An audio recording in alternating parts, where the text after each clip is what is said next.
အားလုံးပဲမင်္ဂလာပါ LS Entertainment Channel ကနားဆင်သူပရိသတ်တွေအားလုံးကိုပြန်လည်ကြိုဆိုလိုက်ပါတယ်။တိုင်ဝတ်ဇလန်ကောင်းတွေကိုတင်ဆက်ပေးနေတဲ့ကျမတို့ရဲ့ LS Entertainment Channel ကနေဒီနေ့မှာတော့တိုင်လောကဟူဒီမှာဆိုတဲ့ဇာတ်လမ်းလေးကိုတင်ဆက်ပေးမှာဖြစ်ပါတယ်။ဇာတ်လမ်းလေးမတင်ဆက်ပေးခင်မှာ channel လေးကို like and subscribe လုပ်ပြီးတော့အားပေးဖို့တောင်းဆိုချင်ပါတယ်။ဟုတ်ကဲ့ပရိသတ်တွေရဲ့အားပေးမှုကျေးဇူးတင်ပါတယ်။ဒါဆိုရင်တော့တိုင်လောကဟူဒီမှာဆိုတဲ့ဇာတ်လမ်းလေးကိုစတင်လိုက်ပါပြီ။အဆုံးထိနားဆင်ပေးပါနော်။တိုင်လောကဆိုတာအကောင်ဆိုအကြောင်းကျိုးလို့နဲ့အမြဲပင်တွန်တဲ့နေတဲ့အရက်ဒေတာတခုဖြစ်ပါတယ်အများကျိုးအတွက်အသက်ပင်သေးသေးဆိုရင်ဖြူအောင်ပရိသတ်တိုင်းသမားတွေရှိတယ်လို့ကိုကျိုးအတွက်ဆိုရင်ဘာနဖူးတောင်တိုက်တူးမဲ့အနဲ့ရောင်အတဟိတတိုင်းသမားတွေလည်းရှိကြရာတိုင်လောကကြီးဟာသူတလူငါသမင်းနဲ့သာတာယာလိုက်ရှုပ်ထွေးလိုက်အစင်အလိုက်ရှိနေခဲ့ပါတယ်တိုင်လောကမှာရှောင်းလင်ကိုင်းဝူတန်ကိုင်းဝါဆန်ကိုင်းဟွာဆန်ကိုင်းခွန်လွန်ကိုင်းချင်းချိန်ကိုင်းတဖုံစားကိုင်းအော်မိတ်ကိုင်းနီလာကိုင်းဆိုပြီးတော့အဖြူအောင်တိုင်းကန်းကြီးတွေနဲ့အတူကျေကြရာကိုင်းမီးနဂါကိုင်းမရဏသေမင်းကိုင်းတန်လဝါကိုင်းသွေးမိတ်စာကိုင်းအစိတ်တရားကိုင်းမြေခွေးနဲ့ကိုင်းလေးရုံကိုင်းအစရှိရဲ့အနှိမ့်ရောင်တိုင်းကန်းတွေလည်းရှိပါတယ်။ဒါအပြင်ရွက်ဆက်အိမ်ချူနဂါဆက်အိမ်မိုးစမ်းပန်းဆက်အိမ်မရဏဆက်အိမ်ကြောက်စိမ့်ဆက်အိမ်အစရှိရဲ့တိုင်းလောကမှာထင်ရှားတဲ့တိုင်းဆက်အိမ်အမျိုးမျိုးရှိတဲ့နေတူတိုင်းကျေးရွာတွေဖြစ်လဲတိုင်းလောကမှာထန်ကျေးရွာညိုကြားကျေးရွာစီချမ်းကျေးရွာတို့မှာအထူးထင်ရှားလျက်ရှိပါတယ်။ဒီကိုတော့တိုင်းသမားတွေအာမခံအဖွဲ့အစည်းတွေတိုင်းတန်တန်းကျောင်းတွေစတဲ့လူအမျိုးမျိုးစိတ်အထွေတွေရှိရဲ့မိတထောင်သားတွေကြံလေကြက်စားတဲ့တိုင်းလောကကြီးကတော့တနေ့တစ်မျိုးမရိုးနိုင်တဲ့ကျောင်းတရားတွေနဲ့လှုပ်ရှားတက်ဝင်လျက်ရှိပါတယ်။ဒီကတည်းကမှာတော့တိုင်းပညာအတန်အသင့်ရှိသူတို့ကတိုင်းကျန်းတွေလက်နက်စမ်းတွေရှာဖွေခြင်းလူရဲခြင်းအသွင်မျိုးမျိုးနဲ့ခိုးယူခြင်းတွေကြောင့်ပြဿနာအမျိုးမျိုးပြတ်ပွားကြပြီးပြန်လည်ငြိမ်သက်သွားတတာလည်းတိုင်းလောကအတွက်ရတာတစ်မျိုးပါပဲတချို့တလေမှာကိုယ်ပိုင်တိုင်းပညာတွေတီထွင်စူးစမ်းကနမရပြီးသားတိုင်းသမားတွေကိုစိန်ခေါ်တိုက်ခိုက်ပြီးထက်လန်းနည်းနဲ့အားထုတ်တတ်ကြပါသေးရဲ့တိုင်းလောကသားတွေကလည်းပွဲကြီးပွဲကောင်းနေပါမှာအားပေးတတ်ကြရာတခါတည်းမှာတော့တိုင်းလောကဟာအပြုသဘောဆန်ဆန်ရေးရွှင်မှုရတော့ဖြစ်နေတတ်ပါတယ်အဲ့ဒါထက်လွန်ပြီးတော့ကတော့တိုင်းပညာထိပ်တန်းအဆင့်ရှိသူတွေဟာတိုင်းလောကကိုစိုးမိုးချုပ်ကိုင်မှုဆိုတဲ့အကြံစီတွေကြောင့်စိုးရင်ရှိမှကိုရောက်ရှိလာတတ်ကြပြီးအများအပြတ်တော့အဖြူရောင်သစ္စာဘတ်တော်သားတွေကအောင်ပွဲခံကြတော့လေတဦးစားနှစ်ဦးစားတော့လက်မြောက်အရှုံးပေးရကအချိန်တိုင်းတာတစ်ခုတိုင်အောင်တိုင်းလောကအေဂရိအဖြစ်ဦးညွတ်ခဲ့ရတဲ့တမိုင်းကြောင်းတွေလည်းရှိခဲ့ပူပါတယ်အချက်ပေးခေါင်းလောင်းတန်တွေတာယာစွာနဲ့ထွက်ပေါ်လာနေကျောင်းဆောင်အသီးသီးဘုံတော်ကြီးထွက်လာကြပြီးတော့မိမိတို့ရဲ့တတ်မှတ်ထားတဲ့နေရာမှာငြိမ်သက်စွာနေရာယူပြီးတော့ဖျားဆောင်တွေစတင်ရွှတ်ဖက်တဲ့စေကြနေတာယာနာပြောပွဲရာတရားဓမ္မတန်တွေဟာရှောင်းလင်းကျောင်းတော်ပရုံအကျဉ်းတွေမှာကျင့်ကြံစွာထွက်ပေါ်လျက်ရှိပါတယ်အဲ့ဒီချိန်မှာပဲအနှိမ့်ရောင်ကိုကျက်ဝတ်ဆောင်ဝဲကညနေပေါင်းအုပ်ထားတဲ့တန်တစ်ခုကိုဘုံတော်ကြီးတွေဖျားဝတ်ပြူရာဓမ္မစာရီကျောင်းဆောင်ရဲ့ခေါင်းမိုးပေါ်မှာလာတော်ရာရဲ့အလေးနဲ့တွေ့မြင်လိုက်ရပါတယ်။အဲ့လိုကတော့ဘာလို့လဲ။ဘာကြောင့်လုံခြုံရေးထူထပ်လာတဲ့ရှောင်းလင်းကျောင်းတော်အတွင်းမှာရှိရဲ့ဒီဓမ္မစာရီကျောင်းတော်ပေါ်မှာဘလို့ရောက်ရှိနေသလဲ။ဘလို့ပဲဖြစ်တဲ့အဲ့လူရဲ့အသွင်ပြင်ကိုကြည့်ချင်အားဖြင့်ခေါင်းနဲ့လာချက်မဟုတ်တာထင်ရှားလာပါတယ်။အဲ့လူကကျင်းတဲ့အမူအရာနဲ့ခေါင်းတစ်ချက်ငိမ့်ကကိုဖို့ပညာနဲ့ចောင်းဆောင်ခေါမိုးတွေကတဆောင်ပြီးတဆောင်ခုံကူးပြေးလွှားလိုက်ပြီးတော့ចောင်းဆောင်တစ်ခုအရောက်မှာတော့အတက်ငယ်ရက်ပြီးတော့စူးစမ်းလိုက်ပြီးအောက်ကိုခုန်ချလိုက်ရဝါကွန်းစာလေးအလားဖြင်းချင်းစွာနဲ့ခုံကူးသွားပါတယ်။အိုးကောင်းလိုက်တဲ့ကိုဖို့ပညာပဲ။ကျန်းစာဆောင်ဆိုတာရှောင်းလင်းဆောင်တော်ရဲ့အသက်နှလုံးဖြစ်ပြီးတော့ခေအဆက်ဆက်ထိမ့်သိလာတဲ့ရှင်းအောင်တိုင်းချက်နေအနှိမ့်ရောင်တိုင်းပညာရှင်တွေအလင်းဝင်ကလာရောက်လူရန်ထားတဲ့တိုင်းချက်နေအပြင်ရှင်းအောင်လက်နဲ့ဇက်နေလေထိမ့်သိမ်းထားတဲ့အဆောင်ဖြစ်ပါတယ်။ဒါကြောင့်တားမြစ်ထားတဲ့စီကံတွေချထားပြီးတော့တာဝန်ရှိသူကလည်းပြီးအခြားဘသူမှဝင်ခွင့်မရှိပါဘူး။ခုချိန်မှာဘာကြောင့်ရွှေရောင်ပေါက်ဇက်လုံးတွေနဲ့ခန္ဓာလာပါတဲ့ကျောင်းဆောင်ဆိုင်ဘုတ်ကိုတွေ့မြင်လိုက်ရတဲ့အဲ့ဒီညလူရဲ့မျက်လုံးစုံကလင်းလက်သွားပြီးတော့ကျောင်းဆောင်တွင်ကိုဝင်မှုတကားကိုဆွဲဖွင့်လိုက်တာနဲ့တကားတော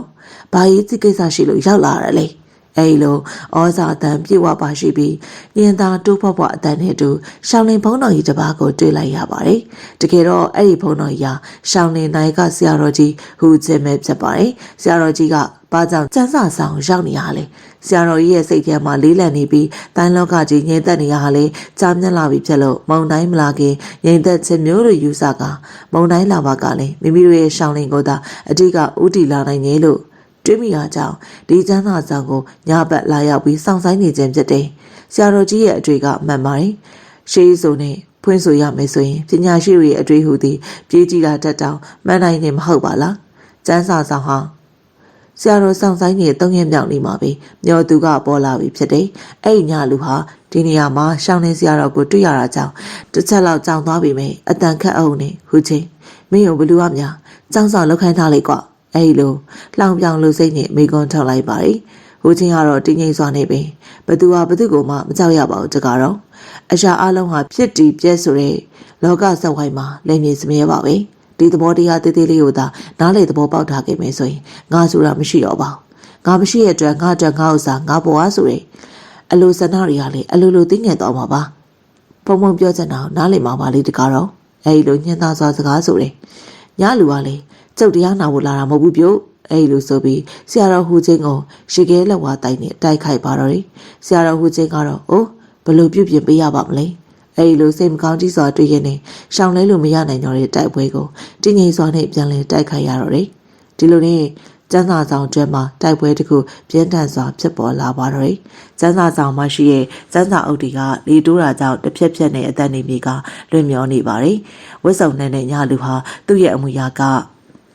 ရှောင်းနေစရာတော့နည်းနည်းမှထိတ်လန့်ဟန်မပြပဲအံ့ဩစရာကောင်းလွန်နေပါတယ်။ဘာကြောင့်လဲဆိုတော့တခိုးဆိုတာလူမိယာနေပြေးရမယ်မလား။ဒီတခိုးကတော့မပြေးတာမဟုတ်ဘူး။စကားနေတောင်လှောင်ပြောင်ပြီးတော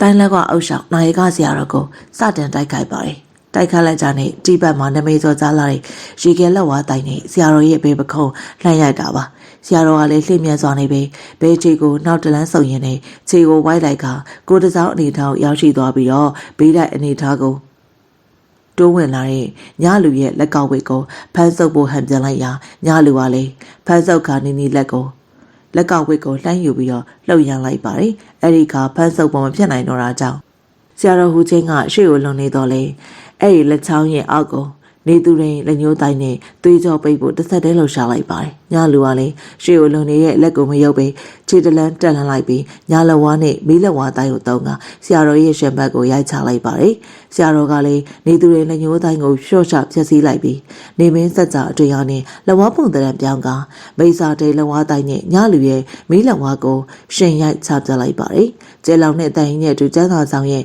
ပရင်းတကားတချို့ကပွင့်ထွက်သွားပါတယ်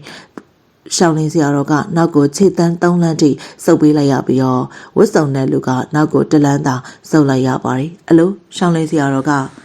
မယုံကြည်နိုင်လောက်အောင်ပဲဖြစ်သွားပါတယ်ဖြစ်လဲဖြစ်တဲ့နဲ့လေရှောင်းလင်းကျောင်းတော်ရဲ့နေဆက်ကြအတွင်အောင်ရှင်ရိုက်ဝတ်တဲ့သူဟ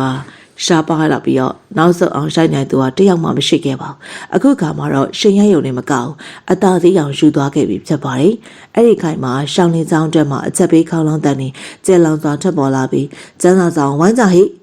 ကျန်းသာဆောင်သွားကြအဲ့ဒီအတန်နေထွက်ပေါ်လာရာဝင်းယုံတဲ့လူက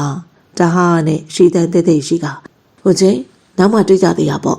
အဲ့လိုဆိုကပွင့်နေရဲ့ပရဲတကားကနေလင်းမြန်စွာထွက်ခွာသွားပါတယ်ရှောင်းလေးဆရာတော်ဟာအန်အော်ဘီအန်အော်လျက်ကြံခဲ့ပါတယ်။ဘာကြောင့်လဲဆိုတာအဲ့ဒီညလူပြေးသွားတာတာမန်ကိုဖော့ပြင်ရမဟုတ်ဘူး။လောကရဲ့နှစ်ပေါင်း90ခန်းကတိုင်းလောကကြီးကိုခက်ဆောင်တင်ခဲ့တဲ့မရဏတစီရဲ့တစီကိုပြောက်ကိုဖော့ပြင်ညာဖြစ်ပါတယ်။ရှောင်းလေးဆရာတော်ကအဲ့ဒီညလူကွဲကြောက်သွားတယ်။တိုက်ကွက်တွေကိုပြန်မြင်အောင်လာကဖေးသူ့တောင်းခဲ့တာအေးတိုင်းဖြစ်တယ်။ရှီကလက်ဝါနေအပူတိုင်းဖြစ်တယ်။မိလက်ဝါပါလား။ဖျားလူသားတဘွားဘွားတိုင်းရင်တုံးတဲ့တိုင်ကဆက်ကျင်ပဲဖြစ်တဲ့အပြင်အရက်ဒေတာတွေကလည်းခြားနာလို့နေဒီလူဘလို့များတက်တာလေနောက်ပြီးငါ့ကိုလည်းတန်းတူရည်တူလို့ခေါ်ပြောပြီးတော့ဆက်ဆံသွားတယ်ဘယ်သူများပြက်လိမ့်မလဲဒီလူသားတိုင်လောကကြီးကိုအိုးဖျားငါတင်သားသူတို့ချက်တော်မှာပါလားပရင်းတကာပေါက်ကျိုးပဲတန်နေကြောင်းရောက်ရှိလာကြတဲ့ရှောင်းလင်ကိုင်းသားတွေဟာမတုံလို့စပူတုံလို့ထိတ်လက်နေတယ်နိုင်ကဆရာတို့ကြီးကိုကြည့်ရင်သူတို့ကလည်းဖျားတနေမိကြပါတယ်။အိုးဖျားအဝေးရကြည့်ရင်မိုင်းပြနဲ့ကြီးမားလာတဲ့ဟူပေတောင်တန်းကြီးဟာနှင်းမုံတွေခြုံတိုင်းထားတာကြောင့်ပျောက်ကွေမချက်ဖြစ်နေရဲ့။ကွေးကောက်တဲ့တောင်စင်တောင်တန်းတွေဟာလေနှင်းမုံတွေကြောင့်မှငြိမ်သက်စွာလေးလျောင်းနေပါတယ်။အနီးကကက်ကြည့်လိုက်မယ်ဆိုရင်ပေပေါင်းတောင်းနဲ့ချီပြီးတော့မြမလာတဲ့ နတ်မင်းတောင်တိတ်ကိုဝိုးတော်မြင်ရပါတော့တယ်ဟိုပေတောင်အနီးမှာရှိရဲ့နှင်းမုံတွေတိုင်းချုံတိုင်းရတစ်ပင်နေကြမှာတော့ကျိုးတက်ဒူရီယာကိုတိခတ်တန်တန်ကတာယာစာနဲ့အထက်ပေါ်နေပါတယ်။တန်စင်အနေနဲ့စီးမြောက်မှုဟာကြားရသူတိုင်းကိုရှစ်တက်လက်လက်ဖြစ်သွားစေနိုင်လောက်တဲ့ဒူရီယာတန်ထပ်ပေါ်လာရနေရကနတ်မင်းတောင်ချီဘက်ကဖြစ်တယ်လို့ထင်မှတ်ရပါတယ်။အဲဒီဒူရီယာတန်ကြားရနေရအနီးတစ်ဝိုက်မှာကြောက်ကဘားတွေဝင်းရံချလျက်ခြုံတွေရထူထပ်စွာပေါက်ရောက်နေတဲ့ရှိုးကြီးတစ်ခုလည်းရှိနေတယ်။အဲဒီရှိုးကြီးထဲမှာတင်ရှုပင်နေတဲ့ချွန်ထက်နေတဲ့ကြောက်ဆောင်ကြောက်ချုံတွေကလည်းများပြားလာပါတယ်။တပွဲပွဲကြဆဲနေတဲ့စီးငင်းနေကြောင်းရှိုးကြီးတစ်ခုလုံးကငွေပွားနဲ့လွမ်းချုံထားတယ်လို့ရှိနေပါတယ်။နမင်းတောင်ကြီးမှာရှိရဲ့ရှိုးကြီးဟာလူသူအလျှောက်ပေါက်နေတဲ့နေရာဖြစ်ပါတယ်။ဘယ်သူကဒီရှိုးကြီးအတွင်းမှာစက်သက်ပြီးတော့ကျိုးတက်ဒူရီယာကိုတိခတ်နေတယ်လေ။ရှိုးတွေကထွက်ပေါ်လာတဲ့ဒူရီယာတန်ဖြစ်တာသိကြတာကြောင့်လူတဦးတစ်ယောက်အဲ့ဒီရှိုးတွေမှာရှိနေကြောင်းသိတာနေပါတယ်။အဲ့ရှိုးရီကိုဖြတ်ပြီးတော့တသွင်သွင်စီးနေတဲ့စမ်းချောင်းကိုလည်းတွေ့လိုက်ရပါတယ်။ချောင်းရီကကြည်လင်ပြီးတော့အေးများလာတယ်။အဲ့လောက်စီးကြီးနေပြင်းထန်စွာကြားရောက်နေရတော့ချောင်းရီကအဆက်မပြတ်စီးဆင်းလျက်ရှိနေပါတယ်။ဒါကြောင့်အဲ့ဒီတက်ကရေကိုခဲစီရဲ့အထီတော့မရှိသေးဘူးလို့ယူဆနိုင်ပါတယ်။အဲ့ဒီချောင်းကလေးကဘေးတစ်ဖက်တစ်ချက်မှာထင်းရှုပ်ပင်တွေကအတန်းလိုက်ပေါက်ရောက်နေပါတယ်။ဒါအပြင်အနီးတစ်ဝိုက်မှာရှိတဲ့တစ်ပင်တွေကြားမှာရနက်မွေးကျူရဲ့ပန်းကလေးတွေပွင့်နေကြပါတယ်။ဘာကြောင့်လဲဆိုတော့ပတ်ဝန်းကျင်တစ်ခုလုံးကိုကျိုးတက်ဒူရီယာတန်နဲ့ပန်းရတဲ့ကဖုံးလန်းထားတာကြောင့်ဖြစ်ပါတယ်။အဲ့ဒီချောင်းနဲ့အလန့်မကွာလာတဲ့နေရာမှာတင်ရှုပင်တွေထူထပ်စွာပေါက်ရောက်နေတဲ့ဒေါ်လန်လေးတစ်ခုရှိနေပါတယ်။တင်ရှုပင်တွေကြားမှာအုံမင်းဟောင်းနှက်လာတဲ့တဲ့ငယ်လေးတစ်လုံးရှိတယ်။နေကလာဘလောက်ကြာကတိဆောက်ထားခဲ့တဲ့အိမ်မက်လည်းမသိရပေမဲ့လေတံမိုးတံနဲ့အမိုးအကာတွေဆွေးမြေ့နေရကိုတွေ့မြင်ရတယ်။မြန်မာရဲ့ထင်းရှုပင်ကြီးရဲ့အောက်မှာတဲ့ငယ်လေးဟာငြိမ်သက်စွာနဲ့စိတ်ငြင်းတန်ကိုအပြင်းထန်ခံစားခဲ့ရရရှိပါတယ်။ကြားရသူတွေဟာရင်တက်လက်ဖြစ်စေရဲ့ဒုရိယာတန်ကအဲ့ဒီတဲ့ငယ်လေးရဲ့အနောက်ဘက်မှာရှိရဲ့ထင်းရှုပင်ချေရင်ကထပ်ပေါ်နေခြင်းဖြစ်ပါတယ်။အဲ့ဒီနေရာလေးမှာမကြသေးမီကာလကပြုတ်လောက်ထားရရှိရဲ့အသက်ဆက်ဆက်အုပ်ကူလေးတစ်လုံးရှိရဲ့စံပြစွာတိဆောက်ထားခြင်းမျိုးမဟုတ်တော့လေအဲ့ဒီနတ်မင်းတောင်တဝိုက်မှာပေါ်များလာတဲ့ကြောက်ဖြူကြောက်တုံးတွေဟာညီညီညာညာစီထားတာကြောင့်တည်သက်လာပါနေရတော့အမှန်ပါပဲအသက်ဆက်ဆက်အုပ်ကူလေးပေးမှတော့လူလေးတစ်ယောက်ကဒူးထောက်လေးရရှိနေပါတယ်အဲ့ဒီလူငယ်ကနုနယ်ရဲ့မျက်နှာတောင်တင်းကြက်ခိုင်တဲ့ကိုလုံးကိုရဲတို့ကိုပိုင်ဆိုင်ထားပါတယ်လူငယ်ကဒူးထောက်ခါညွတ်လျက်မဲနဲ့နေတဲ့ကျိုးကြောက်ချောင်းတဲ့ဒူရိယာကိုတိခတ်လျက်ရှိပါတယ်သူ့ရဲ့ပြက်တဲ့နှစ်ဖူးပြင်ကြက်ခိုင်တဲ့မေယိုဖြောင်ဆင်းတဲ့နာတန်တို့ကလူငယ်ရဲ့စိတ်နေသဘောထားကိုဖော်ပြနေတယ်လို့ပါပဲရှီမွန်ခန့်ညားရဲ့ရုပ်တင်ရှိတဲ့လူငယ်ကလေးတယောက်သူ့ရဲ့နှလုံးအိမ်မှာတော့မျက်ရည်စာတွေရှန့်နေကြနေပါတယ်အဲ့ဒီမျက်ရည်ကဘားပြင်ပေါ်ကနေတပွဲပွဲကြဆဲနေနှင်းဆက်တွေနဲ့ရောဂါမြေပြင်ပေါ်တပေါက်ပေါက်ကြာရောက်နေပါတယ်။အိုးဘလို့များဖြစ်ရလဲ။အဲ့ဒီလူငယ်လေးရဲ့ကိုယ်ပေါ်အင်းကြီးဟာနင်းနေဆိုးစွနေရဲ့အလားလက်ရည်တွေနဲ့ဆိုးစွနေရဲ့လားတော့မှခွဲခြားဖို့မလွယ်ကူတော့ပါဘူး။သူ့ရဲ့ရှိမှရှိနေတဲ့အောက်ကူလေးမှာစိုက်တူထားတဲ့ကပီးကြောက်စာတိုင်းတစ်ခုရှိနေပါတယ်။အဲ့ဒီကြောက်စာတိုင်းမှာအောက်ပါစာတိုင်းကိုရှေးထိုးထားတာကိုတွေ့မြင်ရပါတယ်။လူထူးဆန်းတိုင်းရစာရှောင်းလိဖုံဤသင်ဆိုင်ကိုတပည့်လူပိုင်ကြီးတိဆောက်သည်အဲ့ဒီလူငယ်လေးဟာကျိုးတက်ဒူရိယာတစ်ခုကိုတစ်ချက်နှစ်ချက်များပြန်းထန်စွာတီးခတ်ပြီးတော့ရှက်တန်လိုက်ရာဟိုဘေးတောင်ထဲမှာပြက်လွင်နေတဲ့ဒူရိယာတန်ကရုပ်ကြီးပြက်တောက်ရှက်တန်သွားရတယ်ဒူထောက်ရဲ့အနေအထားနဲ့ပင်သူငယ်ဟာအုတ်ကူလေးကိုငေးကြည့်ရင်သူ့ရဲ့အတွေးဆောင်တွေကတော့အတိတ်ကာလစီကိုစီမျောသွားပါတော့တယ်ဆရာသခင်ကမိမိကိုပညာရေးပံ့ပိုးပေးခဲ့ပုံတာရင်နဲ့မချကျွေးမွေးပြုစုခဲ့ပုံအစသာအရာလိုလေသေးမရှိစောင့်ရှောက်ခဲ့ပုံနဲ့အနစ်နာခဲ့ပုံနဲ့စသဖြင့်တစ်ခုချင်းပြန်လည်မြင်အောင်လာပြီးရနောက်လူငယ်လေးကတည်ကြည်ခဲ့လေတဲ့နဲ့ဆရာသခင်ဆရာဟာခီးခဏမကြခဏသွားတတ်ပြီမယ်တပည့်ဆရာစကားကိုအထီးထားလိုက်နာခဲ့ပါတယ်ဆရာရှိမရှိတပည့်ပုံမှန်တိုင်းလေးကျင့်ခဲ့ပါတယ်ဒါပေမဲ့ဆရာကြီးဘာလို့များဆရာရဲ့နောက်ဆုံးချိန်မှာတပည့်ပြုစုခွင့်မရခဲ့တာလဲဒီအတွက်တပည့်သက်လုံးဖြစ်နိုင်မှာမဟုတ်ဘူးဆရာဒီနမင်းတောင်ကြားမှာနေခဲ့ရတဲ့ကာလတစ်လျှောက်လုံးတပည့်ကိုပြုစုစောင့်ရှောက်ခဲ့ပညာရေးသင်ပေးခဲ့တဲ့ဆရာရဲ့ကျေးဇူးတွေဟာအနတ္တပါပဲဆရာပေးရဲ့အသိဉာဏ်ပညာတွေအတက်ပညာတွေနဲ့ဆရာစကားမြေဝဲမကြနားချောင်ပြီးဘရောမှာကိုကြိုးမခဲ့ပဲအများကောင်းကျိုးသာအမြဲရှိရှုသိဖို့ပါမယ်လို့ကတိပြုပါတယ်ဆရာနောက်ပြီးတော့ဆရာပြောတယ်ဘဝရဲ့အနှစ်သာရကိုမတွေ့တွေ့အောင်ရှာမှမယ်ဆရာအဲ့လိုပြောဆိုကရှစ်ခိုးကာရောပြုလိုက်တယ် မနက်ခင်းနေရောင်ကြီးဦးဟာနမင်းတောင်ကျောင်းမှာရှိတဲ့တင်ရှုပင်အုပ်စုတွေကြားအားအင်ပြေးဝါစွာနဲ့ထိုးပေါက်ဝင်ရောက်လာရာနှင်းဆက်တွေနှင်းခဲတွေကလည်းအငွေ့ပြန်ပြီးတော့ပျောက်ကွယ်ကုန်ပါတော့တယ်။ဥပေတောင်နှန်းကြီးနဲ့တကွာနမင်းတောင်ကြီးတစ်ဝိုက်မှာအရင်ကနေမတူတမူထူးခြားစွာမိုးဆက်နှင်းပွင့်ကလေးမရှိဘဲအရာရာကစိမ့်ဆူတစ်လွင်တွေကပကြီးစရာပင်ရှုံလောက်အောင်ရှုခင်းလေးတစ်ခုကို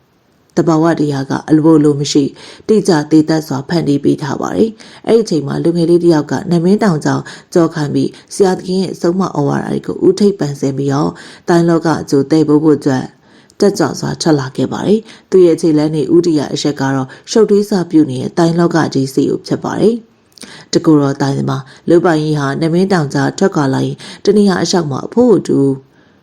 လူကြောက်ရက်ကဝိုင်းပြီးတော့တိုက်ခတ်နေရကိုတွေ့ရတာကြောင့်ဒေါသချောင်းချောင်းထွက်သွားပြီးဟဲ့လူတွေရှက်လိုက်ကျဲလောင်စာဟန်ကြပြီးအဖိုးကိုဝိုင်းတိုက်နေတဲ့သူတွေကိုဝင်ရောက်တိုက်ခိုက်ပါတယ်လူပိုင်ကြီးကတိုက်ခိုက်တာနဲ့လက်ဝါးရည်တွေဖြတ်သွားကလူနဲ့အကျိတ်တောင်မကွဲတော့ပါဘူးပတ်ဝန်းကျင်တစ်ခုလုံးကဖုံမုံနေတထောင်းထောင်းထသွားကအဲ့လူတွေကအချင်းချင်းထိခိုက်မိမှစိုးရာကြောင့်ကြောက်လန့်တဲ့ကြောင့်နောက်ဆုတ်လိုက်ကြစဉ်အဖိုးကလည်းကုညီသူပေါ်လာတာကြောင့်အားတက်သွားပြီးနောက်ဆုတ်နေတဲ့သူတွေကိုဝင်ရောက်တိုက်ခိုက်ပြလိုက်ပါတယ်တပြောင်ပြောင်နဲ့ကျေလောင်နဲ့အတန်ကြီးနဲ့အတူရန်သူတွေကဝါကုန်းစာရီလာအဝေးကိုလွန်းဆန်သွားတယ်။တိုက်ပွဲပြီးဆုံးသွားပြီ။ပြီးတော့တာနဲ့လေတစ်ချက်အဝေးမှာဖုံမုံနေလျှော့ပါသွားရာအလောင်းတွေကဟိုတလောင်းဒီတလောင်းနဲ့ပြန်ကျင်းနေအောင်တွေ့လိုက်ရတယ်။အဲ့ဒီအချိန်မှာမူရသားနဲ့လူဆွမ်းကောင်းကြီးမင်းရောဝရဏဆိုင်ကအလိုမပေးဘူးကမင်းအတွက်ပြေးစရာမြင်မရှိစေရအောင်။အဲ့ဒီအတန်အဝေးကနေပြီးတော့လွင်ပြန်လာတယ်။လူပိုင်ကြီးကအတန်လာရောက်လှည့်လိုက်မယ်ဟန်ပြန်လိုက်စမ်းမှာအဖိုးကသူရဲ့ကောင်းလေးခေါ်တန်ဆုံးမှာသွေးသလုံးအံပြီးတော့မဟန်နိုင်ပဲလဲကျသွားတယ်။ဖိုးဖိုးရေသမီးကိုတယောက်တည်းမထားခဲ့ပါနဲ့ဖိုးရေအဲ့ဒီတန်နဲ့အတူမင်းမပြိုလေးတူကပြေးပွေးလိုက်တော့တွေ့မြန်လိုက်ရတယ်။အစာပိုင်းမှာတော့တယောက်နဲ့အများတိုက်ခိုက်နေအောင်မြင်ရတာကြောင့်လူပိုင်ကြီးကဒေါသဖြစ်သွားကဘေးပတ်ဝန်းကျင်ကိုတေချာမစူးစမ်းလိုက်မိရကြောင်းမိမထိုင်နေရဲ့အဲ့ဒီမင်းမပြိုလေးကိုမမြင်ခဲ့တာပါ။အဖိုးကအသက်ကိုခဲရင်းစွာရှူရင်သမီးလေးဖိုးကိုခွင့်လာပါဖိုးနှစ်တွေအကြာကြီးနေခဲ့ပြီးပြီလှုပ်ချင်တာကြီးလည်းလှုပ်ခဲ့ပြီးပြီကွယ်ဖိုးသိပြောပါပြီကလေးရဲ့အဲ့လိုနွမ်းလျာစွာဆိုရင်လူပိုင်ကြီးဘက်ကိုလှဲကသူရဲကောင်းလေးရလူထူးဆန်းတိုင်းစမှာရှောင်းလိဖုံရဲ့တပည့်မလိုက်ဗျာဘလို့လုပ်ပြီးအဖိုးကတစ်ချက်ပြုံးပြီးတော့မန်ဩပါနေလူလေးရဲ့လူလေးခုနအသုံးပြုလိုက်တဲ့တိုင်းကွက်ကလူထူးဆန်းရဲ့မိုးအောက်မြေပြင်ဓာကွက်ကိုဖိုးကမြင်ဘူးထားတော့လူလေးကလက်ဝါးနဲ့တိုက်ပြီးမယ်ဖိုးသိလိုက်ပါတယ်ဟင်လူထူးဆိုင်လူရေးမှန်သွားတယ်လို့ယူဆမှာပဲအဖိုးကချောင်းတော့ဝဆိုးလိုက်ရာမင်းပြိုလေးကစိုးရင်ပူပန်းသွားနေစကားတွေမပြောပါနဲ့ဦးနော်ဖိုးမောနေလိမ့်မယ်အဖိုးကမင်းပြိုကိုလက်သားကပြလိုက်ပြီးသမီးလေးဖိုးကိုဖိုးသိပါတယ်ဖိုးမနေရတော့ဦးမောပန်းဆောင်နေစကားဆိုရင်လူပိုင်ကြီးကိုလူကလေးအဖိုးကိုကူညီပါကွယ်အဖိုးကတရားတော်မဲ့လူတစ်ယောက်ပါအဖိုးအသေးဖြားအောင်လူကလေးကူညီပေးပါနော်ဟုတ်ကဲ့ကျွန်တော်ဘာမှကူညီပေးရမလဲကျွန်တော်အသက်ဆွမ်းပြီးတော့ကုညီရမယ်ဆိုရင်တော့ကုညီပါမယ်အဖိုးရဲ့မျက်ရည်နဲ့ပြောတဲ့စကားကိုလူပိုင်ရမလွန်ဆန်နိုင်တော့အဲဒီစကားကြောင့်အဖိုးရဲ့မျက်နှာကတော်ယုံလှပတဲ့မိမပြိုလေးတွေအောင်မပြုံးနိုင်တဲ့အလင်းလက်ဆုံးသောအပြုံးလေးဖြစ်ပေါ်လာတော့တယ်ဥပမာဆိုရမယ်မိစာကုံခန်းကနေအလင်းတိုင်ရဲ့နောက်ဆုံးလက်ချက်အင်အားနဲ့အစွမ်းကုန်လှမ်းလိုက်တဲ့ဟန်ပန်မျိုးပါပဲအဲဒီနောက်အဖိုးကလူကလေးဖိုးနာမည်ကလေဝဲလက်ဝါကြောက်ချံမင်းပါဟော်ရီယာအဖိုးရဲ့အတူတူသောမြေးမလေးကြောက်ဤလုံးနဲ့အဖိုးအကူညီတောင်းမှာတော့တခြားမဟုတ်ပါဘူးကွယ်မြေးမလေးကြောက်ဤလုံးတစ်သက်လုံးစောက်ရှောက်ပြီးဖို့ပါပဲဗျာရှင်လူပိုင်ရည်နဲ့မမပြိုလေးဤလုံးရဲ့အာမရိတန်မဆုံးကမယ်အဖိုးကချောင်းဆိုရင်အသက်ပါသွားတော့တယ်အဲ့ဒီဖြစ်ကြောင့်မမပြိုလေးဟာဖိုးရဲ့သမီးကိုမမေတို့လိုပဲထားရစ်ပြီးတော့ပြန်သွားပြီပေါ့နော်စိတ်တီခိုက်စွာဆိုရင်နဲ့ချုံပွဲကြငိုကြပါတော့တယ်လူပိုင်ကြီးခမမှာလဲအလကားနေမိမတယောက်ရှာတဲ့ကိန်းဆိုင်ကစိတ်ပြက်လက်ပြက်နဲ့မြေကြီးပေါ်ထိုင်ကြကမင်းပြိုလေးကိုသာငေးကြည့်နေမိရောတယ်အဲ့ဒီချိန်မှာပင်လေခွင်းတန်တစ်ချက်ထွက်ပေါ်လာပြီးမူရတောက်ကိုကန်ပြီးတော့အတော်အကျင့်ရဲတဲ့ကောင်မလားဟိလူသက်ဓမြတိုက်ပြီးတော့လူဘပိုင်သိမ့်မယ်ပေါ့ဟိတ်ကောင်လေးနင့်ဒါဘလောက်ထက်လဲဆိုတာငါကြည့်စမ်းမယ်အဲ့ဒီဆိုပြီးတော့ခက်တန်တဲ့လေးတန်းနဲ့အတူအဖောက်တရားရောက်လာတယ်လူပိုင်ကြီးကတဟောင်ထိုးတိုက်ခိုက်တော့တယ်လူပိုင်ကြီးကစိတ်ညစ်ညစ်နဲ့မြေကြီးပေါ်ထိုင်နေရလေးဖြစ်ကအဖောက်ကလည်းဝိုင်းရဲ့ထိတ်တန့်အဆင့်ရှိသူဖြစ်လို့မိမိဘာမှမပြင်ဆင်ရသေးခင်အလစ်ဝင်တိုက်တယ်လို့ဖြစ်တာတကြောင်မို့မိပေါ်မှာသာလူလိမ့်ရှောင်တိန်နေရပါတယ်အဖောက်ကလူပိုင်ကြီးက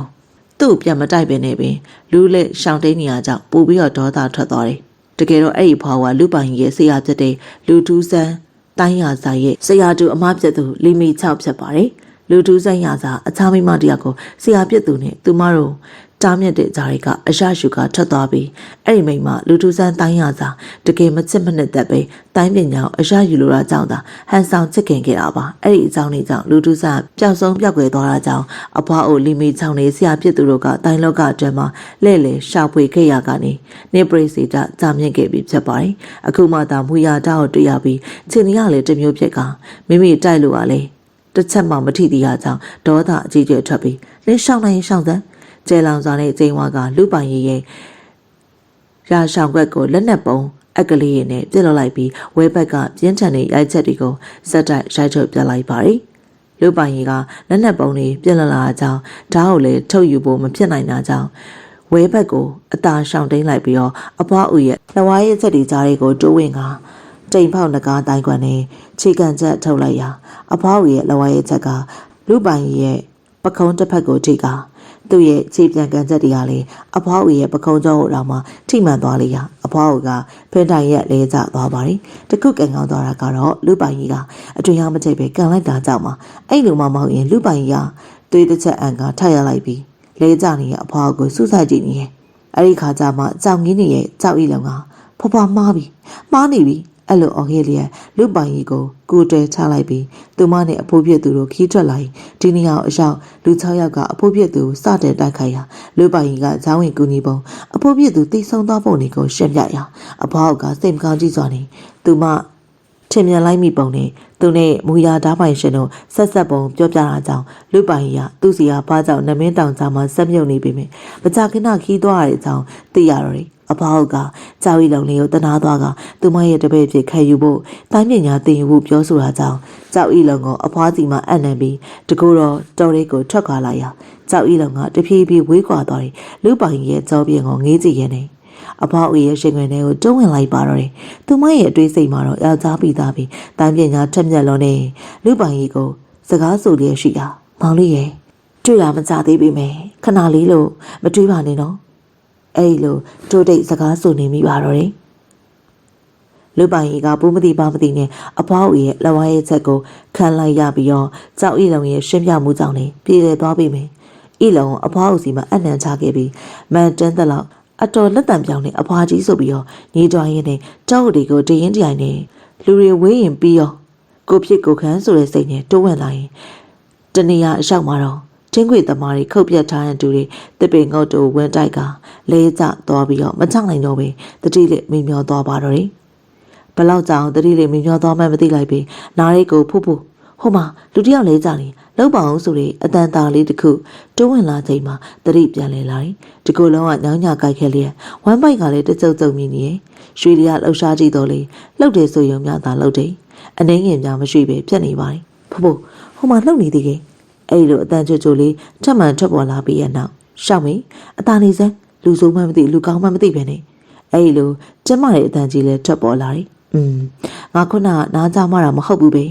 သူတို့တော်တော်လန်းလန်းကနေငါ့ကိုကြည့်နေရနေမှာဒီဖိုးရငါ့ကိုမကဲချင်မောင်ရတယ်ငါလည်းဝေးသေးသူတပါကျေးဇူးမခံစလုံးမှာလူမရှိတော့တဲ့ဒီတော်တွေဝင်လာတာလို့စိတ်သေးကတွေးလိုက်ရဲ့နေအတွင်အားကိုလှည့်လေကြည့်လိုက်တော့ငါလှူရှားလို့ရနိုင်မှာပါအဲ့လိုတွေးမိကခက်ခက်ခဲခဲကုန်းကြုံထားပြီးကျမလေးကထိုင်ပြီးတော့အတွင်အားလှည့်ပတ်လေးစင်နေလိုက်ပါတယ်အရှိုက်ခံလိုက်ရတဲ့ရှင်ဘက်ကထူအောင်လာပြီးသွေးတစ်ချက်အန်ထုတ်လိုက်ရပါတယ်ဆက်လက်လေပတ်ကြည့်လိုက်ပါတယ်အဲ့ဒီချိန်မှာခက်လန်းလန်းစီဟာပလီတန်ထွက်ပေါ်လာပြီးအားလိုက်တစ်ခုကလူပိုင်ကြီးကိုလာရောက်ရှစ်ပတ်တယ်ဒီဖိုးရလက်ဆက်တော်မစိုးပဲဟိုကောင်မလေးခိုင်တော့မလုပ်ပဲနဲ့သူ့ဘာသူကဲ့စင်မောင်းရတယ်ဝေးပါသေးဒီလောက်နေတော့မရသေးဘူးအဲ့လိုညစ်ကြဲကြဲတွေးလိုက်ရတဲ့မိမိရဲ့အတွင်အားတွေကိုလှည့်ပတ်နေတိုင်းလှည့်ပတ်ပဲလားဆက်လက်လေးကျက်နေရင်အတွင်သွေးကြောတွေ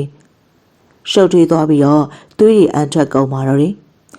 လူပိုင်ကြီးကမရတော့ဘူးသူ့ပညာငါချက်မြင့်ပုံပဲငါဆက်လို့ရင်အတွင်အားတန်းပိုပြင်းလာလိမ့်မယ်အဲ့လိုတွေကပလီတန်ညွန်ပြတဲ့အတိုင်းအတွင်အားလှည့်ပတ်ကြည့်လိုက်ရအံ့ဩဖွယ်ရပါပဲရှင်ဘက်မှာစိုးချက်နေရဲ့အဆိုင်ကတဖြည်းဖြည်းလျှော့ပါလာကပလီတန်စိန်ကလူပိုင်ကြီးကိုလုံလုံဖုံးလန်းသွားပြီးလူပိုင်ကြီးဟာခိုင်းစီရဲ့အတိုင်းမငင်းဆိုင်နိုင်ပြီ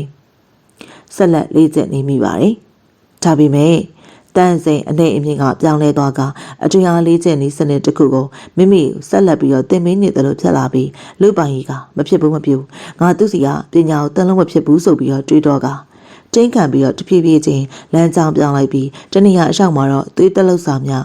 းဝေါ်ကနေအန်လိုက်ရင်းနေပလေတန်ကိုစန့်ကျင်လိုက်တဲ့ညတွေလူပိုင်ကြီးရဲ့အကျွမ်းအားတန်ကလည်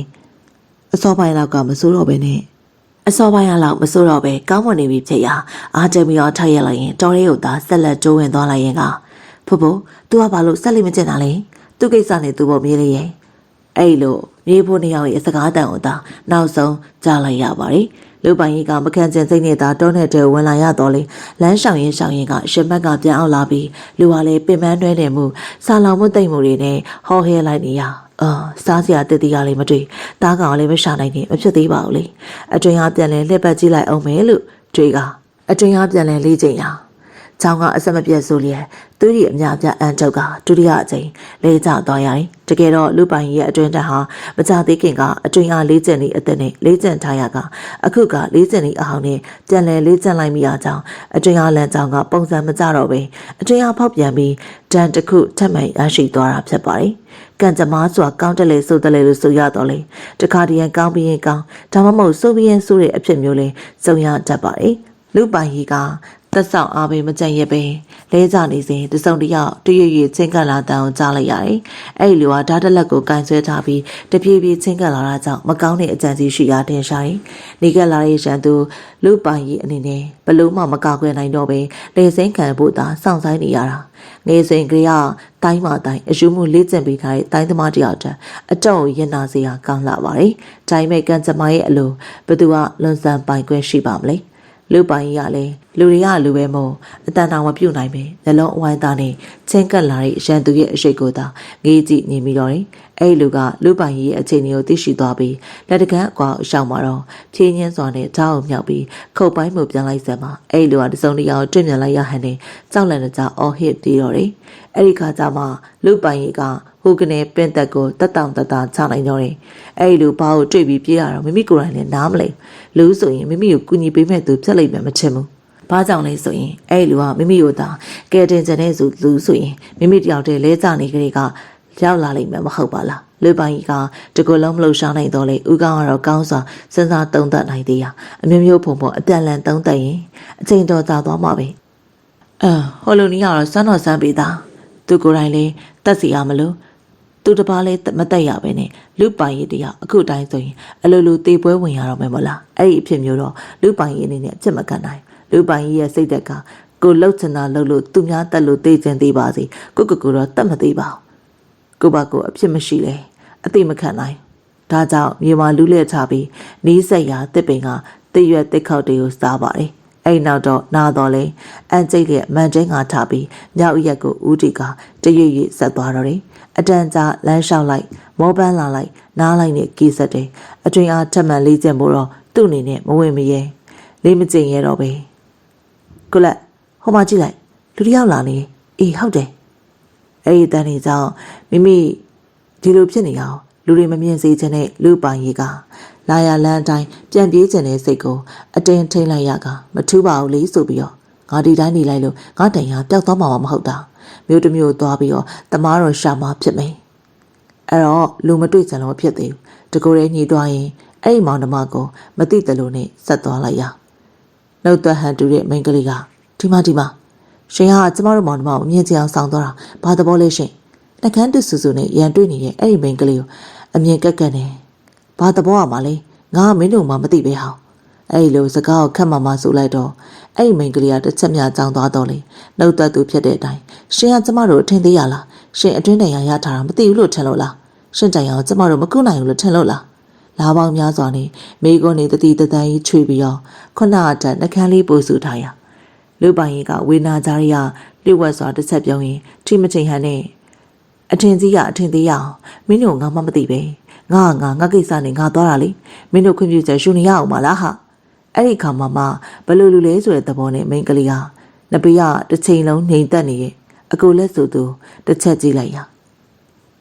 သူ သူတို့ဆရာတူအကိုတွေပေါ်မှာအမြဲတမ်းလူလေကြစိုးနဲ့အနိုင်ကျက်တဲ့သူ့ညီမအမြင်မသိစိမ့်တယောက်ကိုစကားနဲ့အနိုင်မျိုးနိုင်တာတွေ့ရလို့ရီကျင်နေစဉ်သူ့ညီမရဲ့အကြည့်ကြောင့်တခိုးလူမီဖြစ်သွားတယ်။ဒါကိုသိပြီးတော့မိန်းကလေးကသူ့ကိုအကိုလက်နော်ဆိုတဲ့ရန်ထောင်ကြည့်နေကြရင်ခုပြောပေးအောင်လေဘာလုပ်နေလဲဆိုလိုက်တော့မှအဲ့လူဟာငါညီငါလင့်ကြံကြီးပါဟောတာတော့ငါရဲ့ဆရာတူညီမလေးကုဖုံ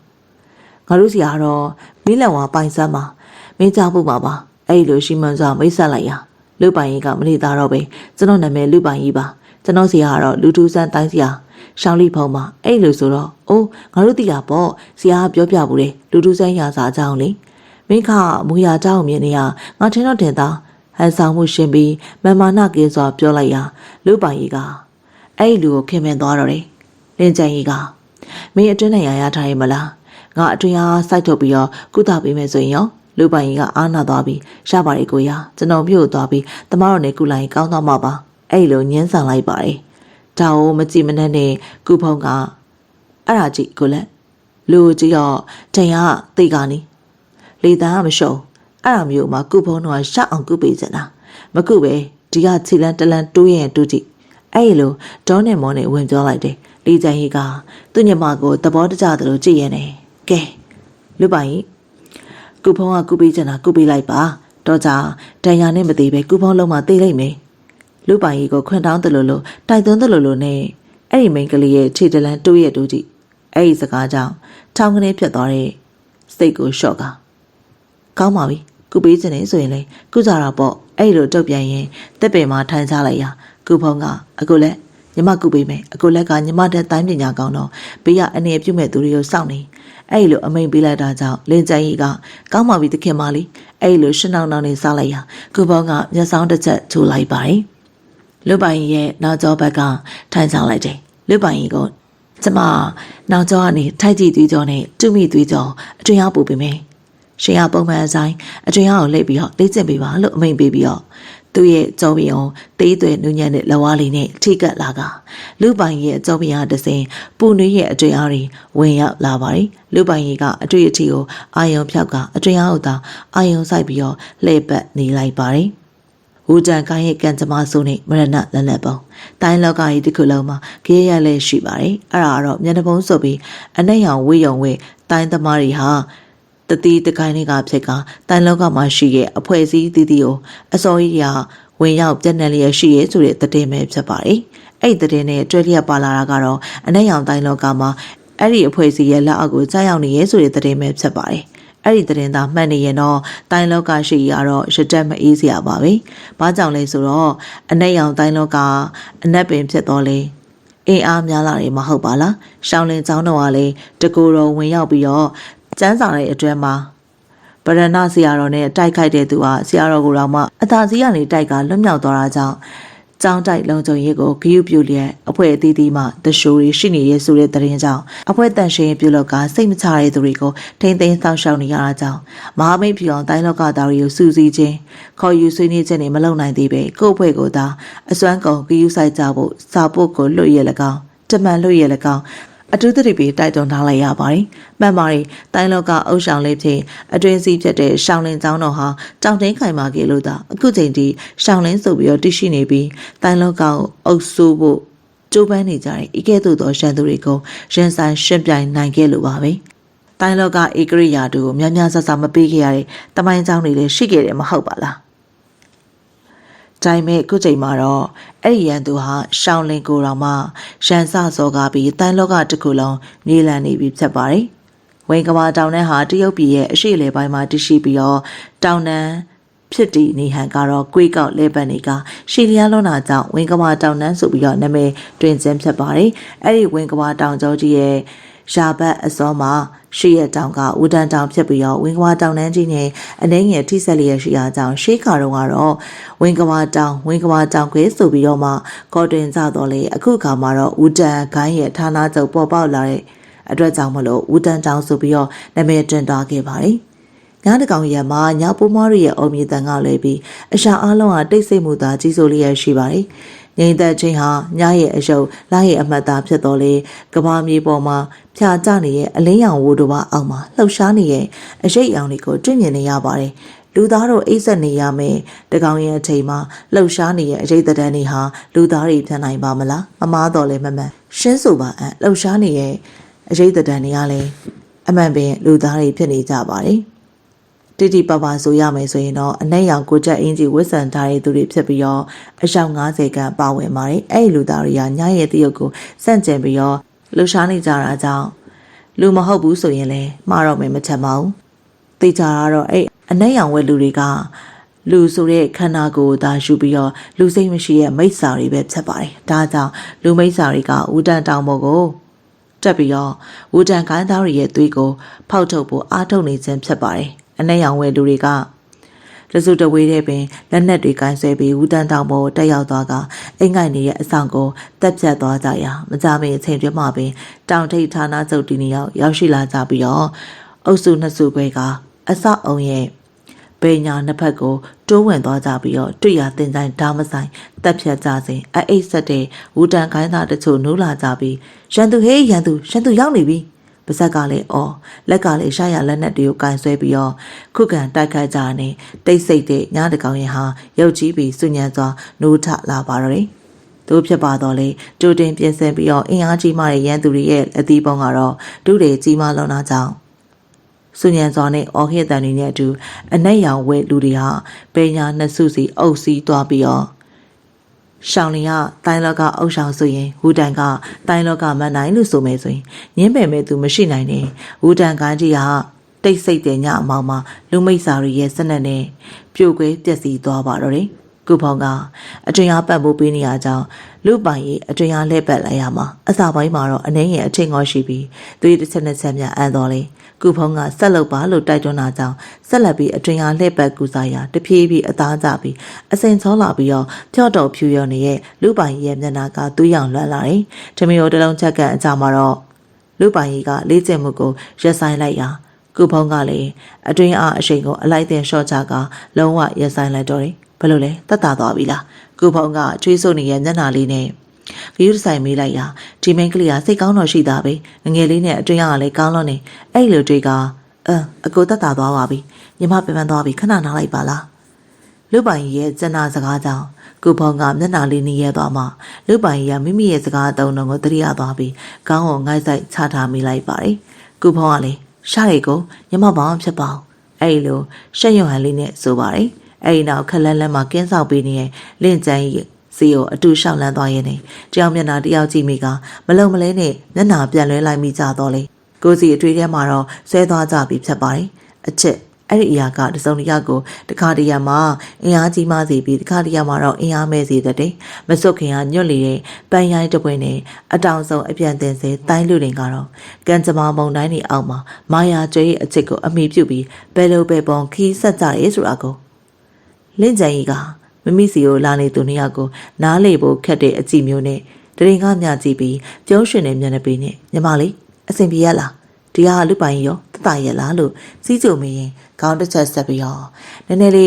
းအချိန်မီုံမေးအဲ့လိုဆိုကထားရလိုက်ပြီးတော့ထွက်ခဲ့ပါမိတ်ဆွေဘုန်းရှုံမနေပါနဲ့တော့ဘသူလဲပြုတ်ကျုပ်ကိုပြောရလားအတန်နဲ့အတူအနဲ့ရောင်ကိုကျက်တိုင်းဝတ်ဆောင်ဝတ်ထားတဲ့လူတစ်ယောက်ကထွက်လာပြီးတော့မျက်နှာချင်းဆိုင်ကိုရှောက်လာပြီးခင်ဗျားတို့ကဘသူတွေလဲဘာကြောင့်ကျုပ်ကိုဟန်တားရလဲအဲ့ဒီစကားကြောင့်လင်ကျန်ကြီးကမိတ်ဆွေဘာကြောင့်ဒီနေရာကိုရောက်နေရလဲသာပြောပါအဲ့လိုတက်သားစွာမိလိုက်ပါတယ်အဲ့လိုကကောင်းပြီလေမင်းဟာသိကျင်တော့လေပြောပြရတာပေါ့ခွန်တော့ပြန်ရင်းနဲ့ဆူရှာရှာလေးကျွန်းတန်းတစ်ချက်ပြုတ်လိုက်ရာမကြခင်မှာပဲအနက်ရောင်ဝတ်ဆောင်ဝတ်ဆန်ထားတဲ့လူ၁၀ယောက်လောက်ကလင်းမြန်စွာရောက်ရှိလာကပထမဝေးရုံနဲ့လူကလူပိုင်ကြီးကိုစိတ်စိတ်ကြည့်ပြီးမင်းလူစွမ်းကောင်းကြီးလှုပ်လိုက်တဲ့မရဏဆိုင်ကိုမှတ်မိလောက်ပါသေးရဲ့မလားအဲ့လိုဆိုကတဆက်ထဲမှာပဲလင်းကျန်းကြီးတို့ကိုမိလက်ဝါတိုင်းဆရာကြီးရဲ့တပည့်တွေအနေနဲ့သူများဓာတ်ကုတ်ရလက်ဝင်ရှုလောက်တဲ့အထိတော့မရှုမိုက်လောက်ပါဘူးနော်အဲ့လိုရဲ့သတိပေးသလိုလိုချင်းချောက်သလိုလိုစကားကြောင့်အခြေအနေကိုကြည့်ရင်လည်းငြိမ်သက်နေတဲ့ကူပုံကရှင်တို့မရဏဆိုင်မပြောနဲ့တိုင်းလောကကြီးတစ်ခုလုံးရှေ့ကိုရောက်နေအောင်တော့အကိုလူပိုင်ကိုထိလို့ရတော့ကျမတို့ကငြိမ်နေမှာမဟုတ်ဘူးနော်အဲ့လိုငကားပြုတ်လေးလားရှေးရက်တော့ပြန်ပြီးတုတ်ပြန်လိုက်ရအဲ့ဒီဝင်းယုံနဲ့ကသူ့အကွက်မဝင်လာကြောင့်မကြည်မနဲ့ဖြစ်သွားတော့လေအကြံကြီးသူပြီးလင်းကျန်းကြီးကိုမင်းညမောင်မင်းကြည့်ပြောပါ မရဏဆက်အင်ဟာမင်းတို့စီကမျက်နှာကြောင့်အခွင့်အရေးပေးနေရနော်လင်းချမ်းရဲ့အနေနဲ့အပြင်ကိုရောက်ခါပြဿနာမဖြစ်ချင်တော့လေကုဖုံးကိုပြောမရနိုင်မှတွေးမိရကြောင်းကုဖုံးထိခိုက်မှလည်းမလိုလားလို့ဘာဖြစ်ပါဗျာကျွန်တော်ညီမတခုဖြစ်ရင်ကျုပ်ကဒီတိုင်းကြည့်နေမှာမဟုတ်ဘူးနော်ဆရာကလည်းဒီတိုင်းကြည့်နေမှာမဟုတ်ဘူးအဲ့လိုရလို့ရညာဆရာဖြစ်သူနဲ့ချိန်ကြောက်ကြည့်လိုက်တယ်အဲ့ဒီခါမှာတော့ဝိယုံတဲ့လူကဒေါသပေါက်ကွဲသွားကဒါဆိုရင်လေမင်းတို့ထိုင်နေမင်းတို့ကံမဲပေါ့ကွာဟဲ့ကောင်လေဒီ3ယောက်ကိုအလွတ်မပေးနဲ့အဲ့လိုအမိန်ပေးလိုက်ရင်သူကိုယ်တိုင်ရလေလူပိုင်ကြီးကိုဝင်ရောက်တိုက်ခိုက်လိုက်ပါတယ်အဲ့ဒီခါအစောပိုင်းက2ယောက်တကပါတာယာနေခဲ့တဲ့ရာသီဥတုကလေမုံတိုင်းအဖြစ်နဲ့ကြောင်းလဲသွားကတောအုပ်အတွင်းထဲမှာပြင်းထန်တဲ့တိုက်ပွဲတစ်ခုဖြစ်ပေါ်လာပါတော့တယ်လူပိုင်ကြီးကအတွင်းတန်ပြန်ကောင်းကားစားမှုအတွင်းအားအသုံးမပြုရပဲရှိနေရဓာတ်ကိုကင်ဆယ်ပြီးဝိယုံတဲ့ကောင်းစားကိုတိုက်ကွက်တက်တက်နေတာရှင်ပြန်ရပါတယ်လူပိုင်ကြီးကန်ကောင်းချက်ကတော့အဲ့ဒီလူကလက်နဲ့ကင်မထားခြင်းပဲဖြစ်ပါတယ်ကုဖုံးနဲ့လင်းချင်းကြီးတို့ကျန်ဝိယုံနဲ့တွေနဲ့ရှင်ပြန်ရတော့လေသူတို့ရဲ့တိုင်းပညာအဆင့်တန်းနဲ့ကွာခြားလောက်လာတာကြောင့်ဝစ်စုံနဲ့တွေတယောက်ပြီးတယောက်လဲကြကုန်ပြီးဝစ်စုံနဲ့ကောင်းဆောင်ကမိမိတို့အခြေအနေကိုသဘောပေါက်သွားပြီးတော့ဟဲ့အောင်နေမရဏလက်နဲ့ထောက်သုံးကြအဲ့လိုအော်ဟရင်လူပိုင်ကြီးကိုအပြင်းထန်ဆုံးတိုက်ခိုက်လိုက်ရလူပိုင်ကြီးကလည်းမရဏလက်နဲ့ဆိုတဲ့အတန်ကြောင့်ကုဖုံးတို့ထိခိုက်မှာမလိုလားလို့အတွင်းနဲ့ပြန်ထလဲထပါစီတော့ငါကြောင့်ကုဖုံးတို့မထိခိုက်အောင်ကာကွယ်ရမယ်အဲ့လိုဆုံးဖြတ်လိုက်ပြီးအတွင်းရောက်သုံးကအပြင်းထန်ဆုံးတိုက်ကွက်တင်နဲ့ပြန်လဲတိုက်ခတ်လိုက်တာနဲ့အဲ့ဒီဝေးရုံနဲ့ကတစ်ချက်သာပြန်လဲပြီးတော့တိုက်ခိုက်နိုင်တော့တယ်အဲ့ဒီအချိန်မှာကုဖုံးတို့ကိုဝေးရုံနဲ့တွေကတိုက်ခိုက်ရဲနဲ့မရဏလက်နက်ပုံတွေနဲ့ပြစ်ခတ်ကြတော့တယ်။ဂျိုင်မဲကုဖုံတို့ဟာဆရာကောင်းတပည့်တွေပြီးဝိတ်ကဝိုက်ကနဲ့လူခွဲပြီးတော့ဝိယုံနဲ့တွေကိုအနီးကပ်ချင်းကပ်တက်ခတ်လိုက်ရလက်နက်ပုံတွေထက်မပြတ်နိုင်တော့ပဲသူတို့မောင်နှမရဲ့လဝါရဲချက်တွေနဲ့တပုံပုံအထိမှန်ကလဲကျသေဆုံးကုန်มาတော့တယ်။လူပိုင်ကြီးကလည်းမိမိကိုအသာစီးကဖိတိုက်လာတာကြောင့်ဝိယုံနဲ့ခေါင်းဆောင်ကနောက်ကိုခုံဆုပ်ပြီးတော့လက်တစ်ချက်ဝေးရလိုက်ရလက်နက်ပုံတွေကဆူရှာတဲ့ဝိနဲ့တန်တဲ့အတူလေကိုခွင်းပြီးတော့လက်နက်ပုံတွေအများအပြားလူပိုင်ကြီးစီကိုတဟောခုံနဲ့ရောက်လာပါတယ်အဲ့တော့လူပိုင်ကြီးကမိုးကုတ်ဆက်ဝိုင်းတိုင်းကွက်နဲ့မူရသားကိုဝေရန်ကောက်ွယ်လိုက်ဟန်ပြုတ်လိုက်ရကုဖုံးရဲ့အကိုလူပိုင်လှဲချပြီးဝတ်လိုက်လှဲချလိုက်ဆိုတဲ့စိုးရင်ကြီးအော်တန်ကြောင့်လူပိုင်ကြီးကအကြောင်းတစ်ခုတော့ရှိလိမ့်မယ်လို့တွေးမိကလှဲချလိုက်ပြီးကုဖုံးတို့ရှိရဘက်ကိုလှိမ့်ထွက်လိုက်ပါတယ်ကုဖုံးကလည်းလူပိုင်ကြီးကိုလှဲချခိုင်းရင်သူမရဲ့လက်နက်ပုံးလေးနဲ့လူပိုင်စီတိုးဝင်လာတဲ့လက်နက်တွေကိုပြက်ခတ်လိုက်ရလက်နက်ပုံးချင်းထိမိရနဲ့တဖောက်ဖောက်တုံးဆိုတဲ့အတန်ပောက်ကွဲတန်နေတဲ့အတူမိကုန်းငွေတွေထွက်ပေါ်လာရကုဖုံးကအကိုလူပိုင်အသက်အောင်သားဆိုပြီးတော့လူပိုင်ကိုဆွဲတူပြီးတော့လေးဆိုင်ရဘက်ကိုဆွဲခေါ်ပြေးရကြောင်းလူပိုင်ကမရဏဆက်အင်းရဲ့စမ်းကြယ်ပြင်းထန်တဲ့မရဏအစိတ်လက်နက်ပုံးတန်းကလွတ်မြောက်သွားပြီးတော့မရဏဆက်အင်းကဝတ်စုံနဲ့ခေါင်းဆောင်ကလည်းထွက်ပြေးပျောက်ကွယ်သွားပါတော့တယ်ကုဖုံးကဆရာဖြစ်သူဟာတိုင်းလောကအခြေအနေရှုပ်ထွေးနေရကြောင်းပြန်လာခဲ့ကြဖို့အခေါ်လွှတ်လိုက်လို့လမ်းခွဲဖို့ဆုံးဖြတ်လိုက်ရပြီးတရွေ့ရွေ့ထွက်ခွာသွားပြီးဖြစ်တဲ့လူပိုင်ကြီးကိုကြည့်ရင်ညှို့ငယ်စွာကြံရစ်ခဲ့ပါတယ်လူပိုင်ကြီးကထွက်ခွာလာရတော့လေဥတီချက်မရှိပဲခြေဦးတရသွားနေရင်ကမိမိနောက်ကျော်တစုံတစ်ယောက်ကစူးစိုက်ကြည့်နေသလိုခံစားရတာကြောင့်လဲကြည့်လိုက်တော့လေဘသူ့မှမတွေ့ရအောင်အတန်ကြာသွားလိုက်လဲကြည့်လိုက်နေကြီးစက်နေတော့လေနောက်မှာဘသူမှမသိရတဲ့တစုံတစ်ယောက်ရှိနေရဲဆိုတဲ့စိတ်ခံစားမှုကရှိနေသေးပါပဲဒါကြောင့်လူပိုင်ကြီးကသိကြသေးရပေါ့တိုက်နိုင်လိုက်ခဲ့အဲ့လိုစိတ်သေးကကျိန်ဝါလိုက်ရနေကျေကျေအလင်ကကိုဖို့ပညာအသုံးပြုပြီးတဟုန်တိုးပြေးပါတော့တယ်ကျေကျေအလင်ကဆိုတာကျေကျေတောင်မြင်ရတော့လေဘေးရက်ကိုရောက်ရှိပြောက်ွယ်လို့သိရှိဖို့ခက်ခဲခြင်းကိုဖော်ညွှန်းကကျေရဲ့လင်းမြတ်မှုကွန်ထရက်ကိုအလင်ကဖွင့်ဆိုထားတာပါနာမည်နဲ့လိုက်အောင်လှည့်မြလာပြီးတော့လူပိုင်ကြီးရဲ့ကိုဖို့ပညာလက်ရှိတိုင်းလောကမှာရှစ်နိုင်သူလက်ငါးချောင်းတော့မပြည့်ပါဘူးပြင်းရင်လွှားရည်နဲ့လီပေါင်း30ခန်းကိုခီးပေါက်လာချိန်မှာတော့အမလီရှင်တို့ဘသူတွေလဲဟ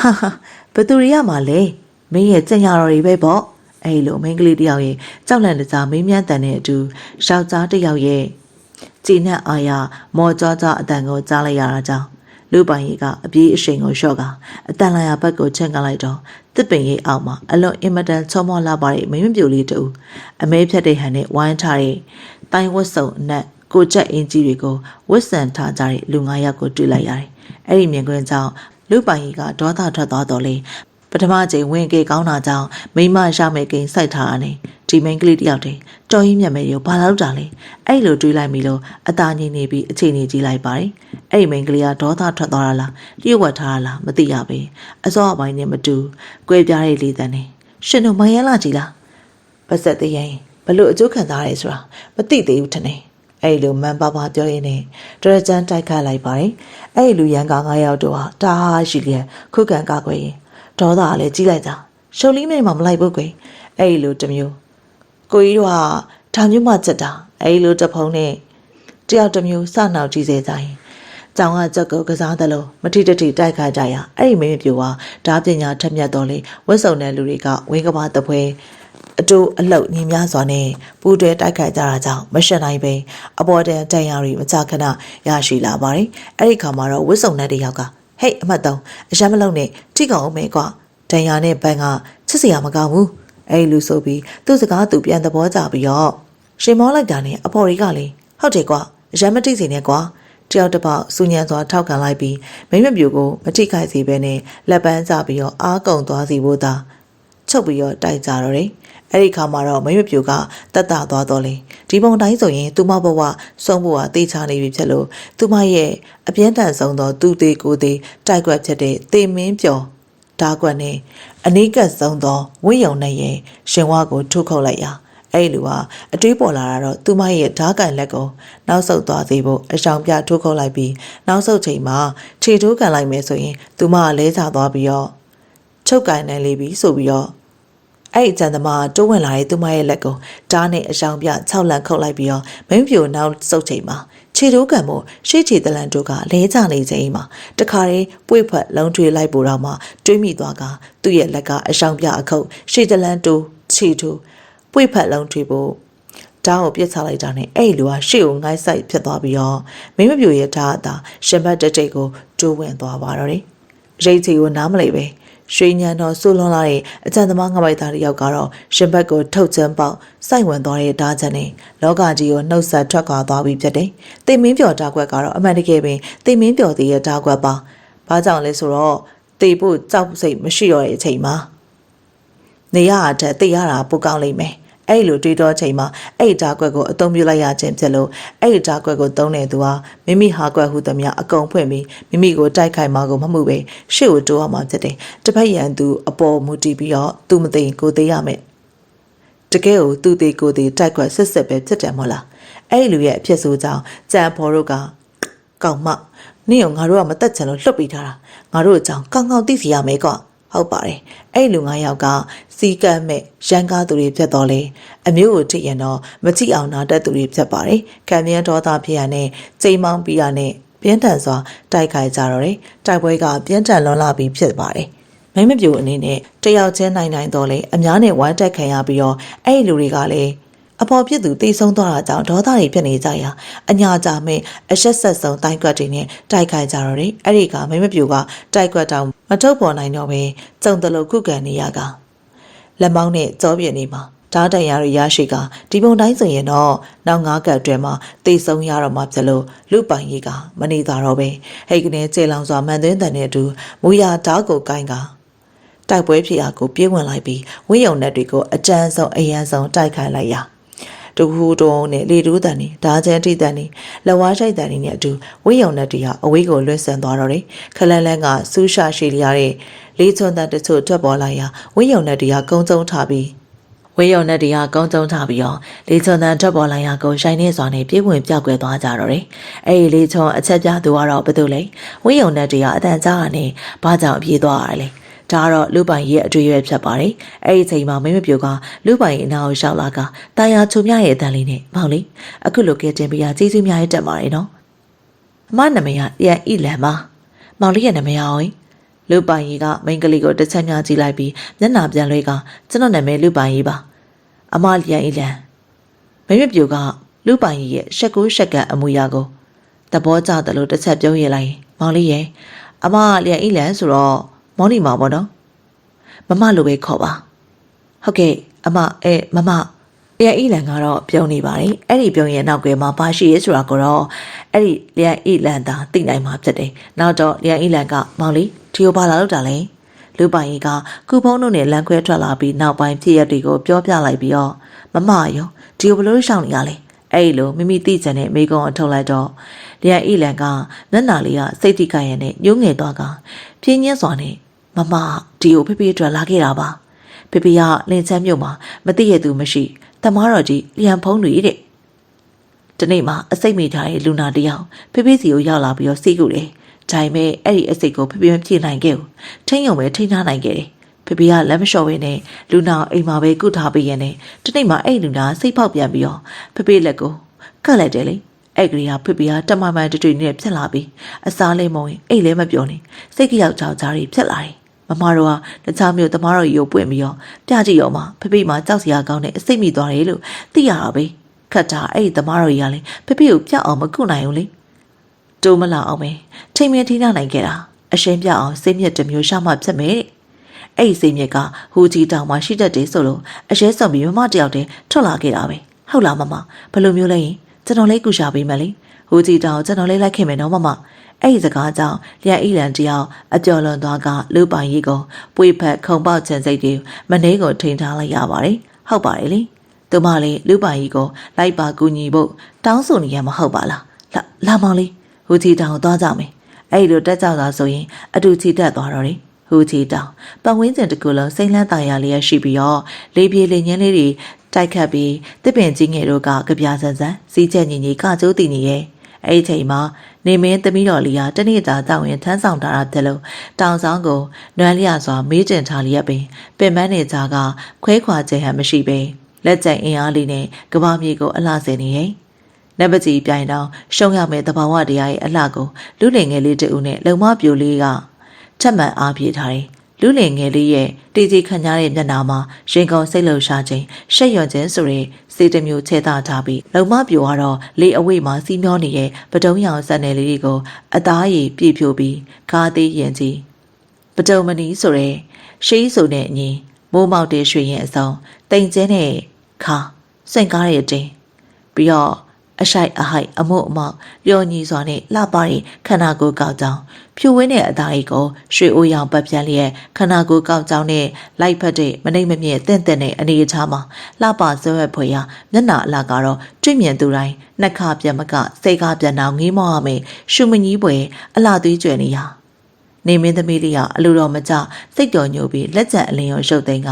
အမောင်အိုအတွင်းကိုပြေးဝင်ပြောက်ကွယ်သွားတော့တယ်အပေါင်ကျသွားပြီဖြစ်တော့လေမလုံမရှက်ငြိမ်သက်တွေ့ဝင်နေတဲ့လျံဤလန်ကိုလူပိုင်ကြီးကမမနေဝင်သွားပြီကျွန်တော်တို့နေရာကိုပြန်ကြဆိုတော့နှစ်ရက်ရှိပြီနော်မောင်လေးမမတို့ဒီတောင်ပေါ်ရှောက်နေတာလို့လျံဤလန်ကတေးချစကားကိုနမ်းလျစွာဆိုပါတယ်ဖခင်အတွက်စိတ်ပူပန်နေတဲ့လျံဤလန်ကိုလူပိုင်ကြီးကစိတ်မပူပါနဲ့မမရေမနေ့ပြန်မောင်လေးမတွေ့တရားရှောက်ပေးပါမယ်အခုနားကြပါစို့နော်မမအဲ့လိုအားပေးစကားကြောင့်လျံဤလန်ကညင်သားစွာပြုံးကကောင်းပါပြီကွယ်နားကြတာပေါ့အဲ့လိုနဲ့တဲကိုရပုံချောင်းပြက်စီကိုအတူတကရှောင်းလန်းသွားကြတော့တယ်မနက်ခင်းရောင်ကြီးဟာပုံချောင်းခေါင်မှုပေါက်ကနေပြီးနှစ်ချိုက်စွာအိမ်မောကြနေတဲ့လန်ဤလန်ရဲ့လက်နာတဝိုက်ကိုကလူကြည့်စရာကြောင့်မျက်စိတွေကျိန်းဆက်လျက်လန်ဤလန်တယောက်နိုးထလိုက်ရလူပိုင်ရဲ့ဝမ်းသာအရာအော်ဟစ်တန်ကိုကြားလိုက်ရပါတယ်မမကြီးမမလန်ဤလန်တကြောကြောနဲ့ခေါ်တဲ့နဲ့အတူကျွန်တော်တွေ့ခဲ့ပြီဗျငှက်ရုပ်လိုအရွယ်လေးနဲ့နှက်ဆေးပင်ကိုအဲ့ဒီတန်ကြောင့်လန်ဤလန်ကခုံပေါက်ထားလျက်အတန်လာရစီကိုပြေးထွက်သွားလိုက်မိတော့တယ်။တရေရေပြေးလာတဲ့လူပိုင်ကြီးကိုတွေ့မြင်လိုက်ရစမှာပင်မဖိတ်ခေါ်တဲ့ကန့်ကြမစိုးကပေါ်လာတော့တယ်။အရှိန်နဲ့ပြေးလာတဲ့လူပိုင်ကြီးဟာတစ်ပင်ငုတ်တကူဝန်တိုက်ပြီးတော့ပြေးတဲ့အရှိန်နဲ့ပေါင်းပြီးအပေါ်ရဲ့အမိုက်တွေဖုံးလွှမ်းနေတဲ့ရွှေရင်းပြက်တွေကိုတတိလက်လို့အော်ဟစ်တန်တဲ့အတူဒိုင်မန်ထူကျသွားပါတော့တယ်။လူပိုင်ကြီးအနေနဲ့အခြားအချိန်တွေမှာတော့မှုစရာမလိုတော့လေအလွန်ဝမ်းသာပျော်ရွှင်စိတ်ကြောင့်တတိလက်လို့ဖြစ်သွားကပြုတ်ကျသွားကြမှာလျံဤလန်ကမောင်လေးအဲ့လိုသာရေရင်းနှကန်းဝကအော်ခေါ်ရင်လူပိုင်ကြီးလက်လွတ်ကြံခဲ့တဲ့မိမိရှာဖွေတဲ့နှဆေးပင်လေးကိုတလဲရေရင်းဟောင်းကိုတလဲကြည့်ရင်မျက်ရည်တွေဆူဆူနေရတယ်လောကဆက်စီယာကတူတယောက်အသက်ရှင်သန်စီဖို့တစုံတယောက်ကိုသိဆုံးစီပါသလာ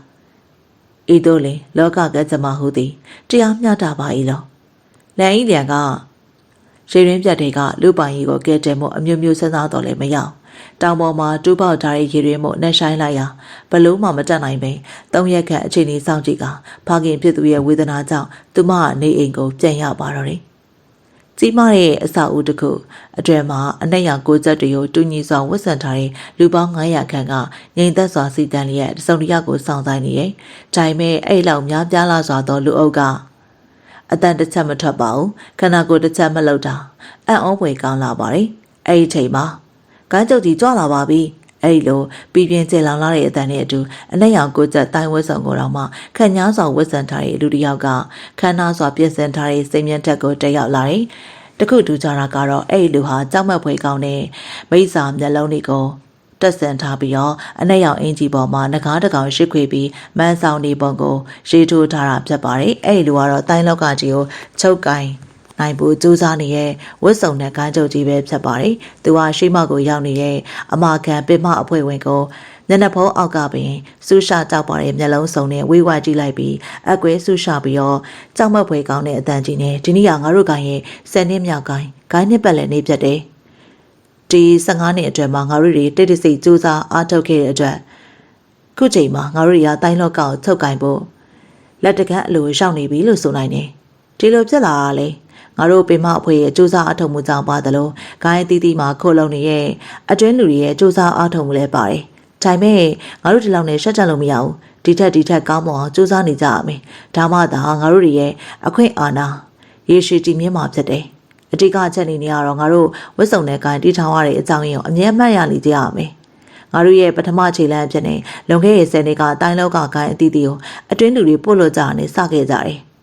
ဒုတိယခြေလှမ်းနေတဲ့တိုင်းလောကမန်နိုင်လို့ဆိုကြတဲ့ဝူဒန်ကိုင်းကိုအတွင်းလူနဲ့ပေါင်းပြီးတော့ချိန်မုန်းနိုင်ခဲ့ကြပြီဖြစ်တယ်။အခုအရေးကြီးဆုံးဖြစ်တဲ့တတိယခြေလှမ်းဖြစ်နေရှောင်းလင်းချောင်းတော်ကိုချိန်မုန်းကြရတော့မှာပါ။ဒါပေမဲ့ဒီကိစ္စကအရေးကြီးဆုံးဖြစ်တဲ့အတွက်ငါတို့တွေအလင်းလို့စရာမလို။ဒါကြောင့်ရှောင်းလင်းချောင်းတော်ကိုချိန်မုန်းမဲ့ကိစ္စနောက်3လကြာမှလို့အခုအကြံဉာဏ်ဆုံးဖြတ်ကြလိုက်တယ်။ဒီတော့မင်းတို့အနေနဲ့3လအတွင်းမှာလက်ရှိတိုင်းပြည်ရတဲ့အစပေါင်းများစွာတိုးတက်အောင်လေ့ကျင့်ရမယ်။ဒီနေ့နောက်ဆုံးပိတ်အနေနဲ့ငါပြောချင်တာမင်းတို့တွေတော်ရင်တော်တယ်လို့ခံစားရမယ်။ညံပြင်းရင်တော့ညံပြင်းတယ်လို့ခံစားရမယ်ဆိုတာပဲ။အဲ့လိုရှေ့လားစွာပြောရတဲ့ဒီကောင်းချုပ်လိုက်ရာဂိုင်းသားအားလုံးတော့ဂိုင်းချုပ်ကြီးကြားမှာပါစေအသက်ရာကျော်ရှိပါစေ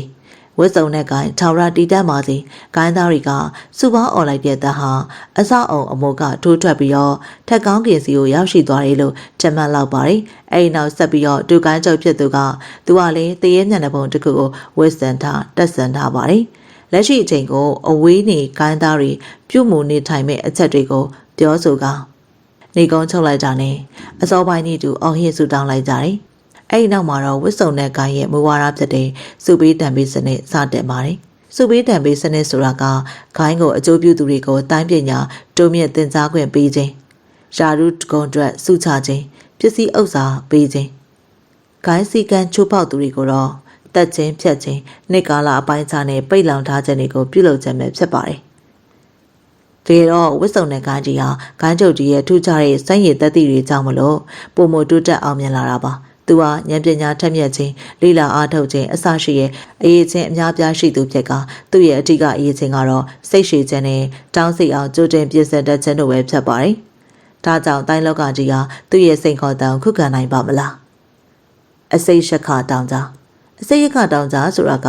ယူနန်ပြည်ရဲ့ရှားပတ်အစွန်ဆုံးပိုင်းမှာတရှိကရာသီဥတုဆိုးဝါးပြီးတော့အေးအစိတ်သက်သဝါတွေကြက်စားတဲ့အရက်ဒေသတစ်ခုဖြစ်တယ်။အခုကအဲ့ရက်ဒေသမှာရက်ဆက်ဆိုးသွမ်းတဲ့အဖွဲ့အစည်းတစ်ခုထွက်ပေါ်လာကအစိတ်သက်သဝါမျိုးစုံနဲ့တောင်ကြားတစ်ခုမှာမိခိုနေထိုင်ပြီးတော့အဲ့ဒီတောင်ကြားအစိတ်ရခတောင်ကြားဆိုပြီးတော့နာမည်ပေးထားပါတယ်။အဲ့ဒီဖွဲ့ရဲ့အဓိကစွမ်းရည်ဟာအစိတ်ဖြစ်တော်လေကိုဖို့တိုင်းမရဏလဝါတိုင်းဆိုတဲ့အင်မတန်စမ်းကြယ်ထူးခြားတဲ့ရက်ဆက်တဲ့တိုင်းပညာတွေကိုလည်းပိုင်ဆိုင်ထားကြပါတယ်အထူးခြားဆုံးကတော့အဲ့ဒီအဖွဲ့ရဲ့အစိတ်ဟာအစိတ်မိထားသူတွေစီမှာအခြားသူတွေစီကိုကူးဆက်ယောဂအသွင်နဲ့ကူးဆက်ခြင်းပဲဖြစ်ပါတယ်ဒါအပြင်ဂိုင်းထွက်ပေါ်လာတာမကြသေးတော့လေတိုင်းလောကကြီးကိုမကြခင်မှာသိမ့်ပိုက်အုပ်ချုပ်မယ်ဆိုပြီးကျင်းဝါထားရာဝတ်စုံတဲ့ဂိုင်းနဲ့အဲ့ဒီဂိုင်းကြားမှာတိုင်းလောကကြီးဟာစူးကြားကဘူးခါပမာပိန်လိန်စွာနဲ့ရှေ့ဆက်နိုင်မလာ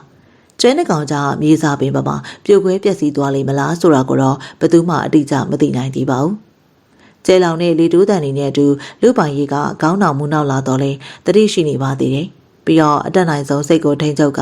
ကြသက်သာစီဖို့ကိုဖို့ပညာကိုအစိမ့်ကုန်အသုံးပြုပြီးပတ်ဝန်းကျင်ကိုလေ့လာကြည့်ရှုလိုက်တော့လေပေါင်မင်းတွေကပါကိုမှမမြင်တွေ့ရပဲလေရိုက်တာကြောင့်မျက်စိတွေကျိမ့်ဆက်ကပြန်လဲမှိတ်ထားလိုက်ရတယ်။ကြားရဲ့အချိန်ဟာပြင်းထန်လွန်းနေမဟုတ်ပါလား။ရင်းပြက်ဟာလည်းနှဆိုင်လွန်လာပါတယ်။လေတိုးတန်တွေကြောင့်တတိမေလူလူဖြစ်နေတဲ့လူပိုင်ကြီးကလေထဲမှာတစ်ချက်များလှုပ်ရှားလိုက်စဉ်လူပိုင်ကြီးကန်ကောင်းထောင်မှစွာရှည်ရင်းပြက်မှအေးရှိနေသေးပြီးရှေးကလည်းနှဆိုင်လာတာကြောင့်ဘာတိခိုက်မှုမှမရရှိခဲ့ပါဘူး။ရှေးရီကအတွင်းမှာရှိတဲ့ကြောက်ကလိုင်တွေကစိမ့်ထွက်တာပြလို့ရှေးခဲတက်များအေးပါတယ်။လူပိုင်ကြီးကဒီတိုင်းဆိုငါရှည်နှစ်တည်အောင်မှာပါလား။နေရန်တစ်ခုခုမှဆိုရင်တော့ကုတ်ကတ်နေစရာရှိနိုင်တယ်လို့တွေးမိပြီးပေါင်မဲမဲမှရှမ်းတန်းပြီးတော့ကူးခတ်သွားလိုက်ပါတယ်။ပြီးတော့အမလီငါနဲ့တော့နားလိုက်တာနေရန်ရောက်တာတော့မှတတိမချမိဘူးလို့ညီတော်ရင်နဲ့နေရန်နဲ့တိုက်မိရဲ့နှစ်ဖူးပုတ်တက်ကနေရန်မှာကုတ်တယ်စရာများရှိလိမ့်မလားလို့လှိပ်ပတ်ရှာကြည့်ရတနေရာမှာနှစ်ပေခန့်ရှိလျာပြီးတပေနီးပါးကျဲဝန်းနဲ့ကြောက်အစုံလေးကိုတွေ့ရကတက်ထိုင်လိုက်ပြီးတော့ဘလို့လွတ်မြောက်အောင်လုပ်ရပါမလဲလို့စဉ်းစားနေရနေမမလျက်အေးလန်တာငါမသိမှန်းသိဝမ်းသာမှာပဲမမရောအစက်မပြေပါမလားစတဲ့အတွေ့အကြုံဝင်နေစမှာရွှေရင်းပြက်တွေကိုအလင်းရောင်တဲတဲဝင်လာရဝိုးတော်အလင်းရောင်လေးနဲ့ပတ်ဝန်းကျင်တစ်ခုလုံးကိုလှည့်လည်ကြည့်ရှုရကြောက်သားရီသာပတ်ပတ်လေးကာရန်ထားပြီးတော့အလုံးပိတ်ဖြစ်နေလို့လွတ်မြောက်ရေးမျောလင်းချက်ကပြိုကွဲပျက်စီးသွားပါတော့တယ်လူပိုင်ကြီးကခြေထောက်ကိုရေရဲချပြီးကြောက်သားအစုံလေးမှာတွေ့ကတ်ထိုင်ပြီးတော့နောက်ကျောနေရန်ကိုစိတ်ပြက်လက်ပြက်နဲ့ကျုံးမိထိုင်လိုက်ရနေရန်တစ်ခုလုံးတုံးလောက်သွားကလူပိုင်ကြီးကလည်းရေရင်းနဲ့ကိုပြုတ်ကျသွားတော့တယ်ဖြစ်ပုံကတော့နေရန်မှာကောင်းမိလိုက်စဉ်ဦးကောင်းကပြေဝက်ခလုတ်တစ်ခုကိုထိမိလိုက်တာကြောင့်ကြောက်ကူတကာပွင့်သွားခဲ့တာပါရေရဲမှာနေရန်ကိုကြည့်လိုက်တာနဲ့ဆူရှာတဲ့အလင်းရောင်ကိုတွေ့မြင်လိုက်ရပါတယ်ဟေးငါမသိဘူးကွာရှေကူးချက်တယ်ဟာဟာလူပိုင်ကြီးကဝမ်းသာအားရနဲ့ဘလုံးထွေးအော်ဟစ်ရင်လိမ်မြန်စွာနဲ့ကူးခတ်ပြီးကြောက်နေရန်ပေါက်ထိပ်ကိုဝင်လိုက်ပါတယ်အဲ့လိုဝင်လိုက်တာနဲ့တကြည်ကြည်တင်းချင်းနဲ့ခြေလောင်တဲ့အတန်ကြီးနဲ့အတူကြောက်ကူတကားကြီးကပြန်ပိတ်သွားတော့တယ်အဲ့ဒီခါလူပိုင်ကြီးကရှေးမျက်နှာစာမှာကြောက်သားနေရန်ကြီးတရှိကဘိညာနှစ်ဖက်မှာလက်နဲ့သွေးရှိပြီးတော့စက်လုံးတွေရေးထားတာကိုတွေ့လိုက်ရပါတယ်လွတ်မြောက်ရေးလမ်းသွယ်နဲ့ရှေဒနာတိုင်းလူပိုင်ကြီးကအထွေထူးစမ်းသားမနေရောပဲလွတ်မြောက်ရေးလမ်းသွယ်ကိုရွေးချယ်လိုက်ပြီးတော့ရှောင်းလန်းသွားရတနေရာရှောက်မှာတော့ကြောက်သားနေရန်ကိုပလင်ကဲ့သို့စောက်လုပ်ကြပြီးတော့အဲ့ဒီပလင်ပေါ်မှာဓာတ်တစ်ချောင်းထောင်လျက်ရှိကဓာတ်ရဲ့ဘေးမှာပြလဲလေအစင်းနဲ့လက်တဆုပ်ခန့်ပလင်လေးတစ်လုံးကိုတွေ့ရပါတယ်ပလင်ရဲ့နောက်ကျောဘက်မှာနတ်ကြားနဲ့နတ်ဝိစာအတွင်းအားစေးလုံးဆိုပြီးတော့ရေးထိုးထားတာကိုတွေ့ရပြီးတော့အခြားနေရန်တစ်ဖက်မှာလေနတ်တိုင်း33ခွက်နဲ့အတွင်းအားကျဲစဉ်အဲ့ဒီစာနဲ့အတူအောက်ဘက်မှာတိုင်းကွက်ပုံသဏ္ဍာန်တွေကိုရေးထိုးထားတာကိုတွေ့ရပါတယ်။နောက်မှာတော့ကျွန်ုပ်ကုဖုံးလျက်ဟာတိုင်းလောကအတွင်းလှည့်လည်စဉ်ကာလမှာနတ်သားရှင်ဆိုတဲ့နာမည်တစ်ခုရရှိခဲ့ပြီးကျွန်ုပ်တက်ကြွတဲ့တိုင်းပညာနဲ့မကောင်းသူပဲကောင်းသူခဲ့ပြီးတိုင်းလောကအကျိုးသေးဖို့ခဲ့သူဖြစ်ပါတယ်။ကံကောင်းကြောင့်မလို့ကျွန်ုပ်ရဲ့တိုင်းပညာကိုရှင်းပြနိုင်မဲ့သူမပေါ်ပေါက်ခဲ့ပါဘူး။အဲ့ဒီလောက်ကောင်းမွန်တဲ့တိုင်းပညာကိုတိဘက်လာမဘုံတော်ကြီးတစ်ပါးကဘသူ့မှပြန်လဲတင်စားခြင်းမပြုဖို့ဂတိချပြီးတော့တင်ပေးခဲ့ခြင်းဖြစ်ရာကျွန်တော်အသက်ရွယ်ကြီးရင်လာချိန်မှာအဲ့ဒီဂတိစကားကြောင့်ပညာအမွေပေးခြင်းမလုပ်နိုင်ခဲ့ပါဘူးတို့ဖြစ်ပါတော့လေကျွန်တော်ငယ်စဉ်ကတိုင်းလောကကိုတိမ့်ပိုက်အုပ်ချုပ်ခဲ့ဗရဏတစေကဲ့သို့လူတွေချက်မှန်ပေါ်ပေါက်လာမယ်ဆိုရင်အန်တုရင်ဆိုင်မှုခက်ခဲလွန်းတာကြောင့်၎င်းတိုင်းလောကသားတွေအပြစ်မဲ့အချက်သားတွေအကြောင်းမဲ့တေးသေးပျက်စီးကြမှာကိုမလိုလားအကြောင်း၎င်းဆရာသခင်ကိုအတိတ်ထံပြုခွင့်တောင်းပြီးဒီကြောက်ကူနဲ့ရှေတွင်ကိုဖန်တီးခဲ့ခြင်းဖြစ်တယ်။အခုဒီနေရာကိုရောက်ရှိလာသူဟာကျွန်ုပ်နဲ့ထပ်တူရှိလိမ့်မယ်လို့ယုံကြည်ပြီးတော့ကျွန်ုပ်ပိုင်ဆိုင်တဲ့နတ်တာနတ်အတွင်အားစီနဲ့တိုင်းကွက်တွေအတွင်အားကျက်စင်တွေကိုပေးပါတယ်။တင်ဒီနေရာကိုနေထိုင်စမှာအစာအာဟာရအတွက်ပူပန်စရာမလိုကျွန်ုပ်ပေါ်ဆက်ထားတဲ့နတ်အတွင်အားစီဟာရက်ပေါင်း100အထိအာဟာရအစာတွေကိုမစားတော့ဘဲနဲ့နေနိုင်ဖို့အတွက်တွဲဖက်ဖော်ဆက်ထားတာကြောင့်ဖြစ်ပြီးတော့တင့်အနေနဲ့ဒီတိုင်းကွက်နဲ့အတွင်အားကျက်စင်တွေတက်မြောက်သွားပြီးမှသာလင်ဒီကြောက်ကူလေးအတွင်တွေကထွက်ခွာနိုင်မှာဖြစ်ကြောင်းလည်းအသိပေးအပ်ပါတယ်။ဘာကြောင့်လဲဆိုတော့ဒီနေရာကနေကူပြီးထွက်တဲ့လမ်းမှာကျွန်ုပ်စီရင်ပြုတ်လုပ်ထားတဲ့ကြောက်လူသားတွေရဲ့တိုက်ခိုက်မှုနတ်တိုင်း13ခွက်နဲ့အစင်လိုက်ကြော်ဖြတ်နိုင်မှာဖြစ်တာကြောင့်ပဲဖြစ်ပါတယ်။ကုဖုံးလျက်အဲ့ဒီစားကြောင့်လူပိုင်ကြီးကအံ့ဩမြင်တဲ့လျက်နတ်သားရှင်နဲ့မရဏတစေတို့ရဲ့အကြောင်းဆရာဖြစ်သူကပြောပြပူတာကြောင့်ယုံကြည်စွာနဲ့ဒီတိုင်းကတ်တွေတောင်အလင်းမြန်လေးချင်ရတော့မှာပဲအဲ့လိုတွေကနတ်ဝိစာအတွင်းကစေပလင်ကိုကောက်ယူမော့တောက်လိုက်တဲ့ခါမှာတော့တောက်လိုက်တာနဲ့ခန္ဓာကိုယ်တစ်ခုလုံးကထူပူပြီးမခက်မရက်နိုင်အောင်ဖြစ်ကအားကုန်အော်ဟင်းလိုက်တော့တယ်ဆေးရအမှန်ကန်ဖြစ်နိုင်တော့လေနှစ်ကာလကြာမြင့်လာပြီးဖြစ်တာကြောင့်အာနိသင်များ ပြောင်းလဲသွားလိမ့်ပြီလားရှောင်းလင်ကျောင်းတော်ကျမ်းမှာလုံခြုံရေးထူထပ်စွာချထားလျက်ရှိပြီးတော့အဆောင်ကိုယ်တော်တွေကဝါတုတ်ရှိကိုကင်ဆွဲထားပြီးကျောင်းသားတွေနဲ့ကျောင်းတော်တွင်မှလာရောက်ခဝင်သူအဖြူရောင်တိုင်းသမားတွေကမိမိတို့အားတန်နဲ့ဓာတ်လှန့်ရှိလှန့်တူ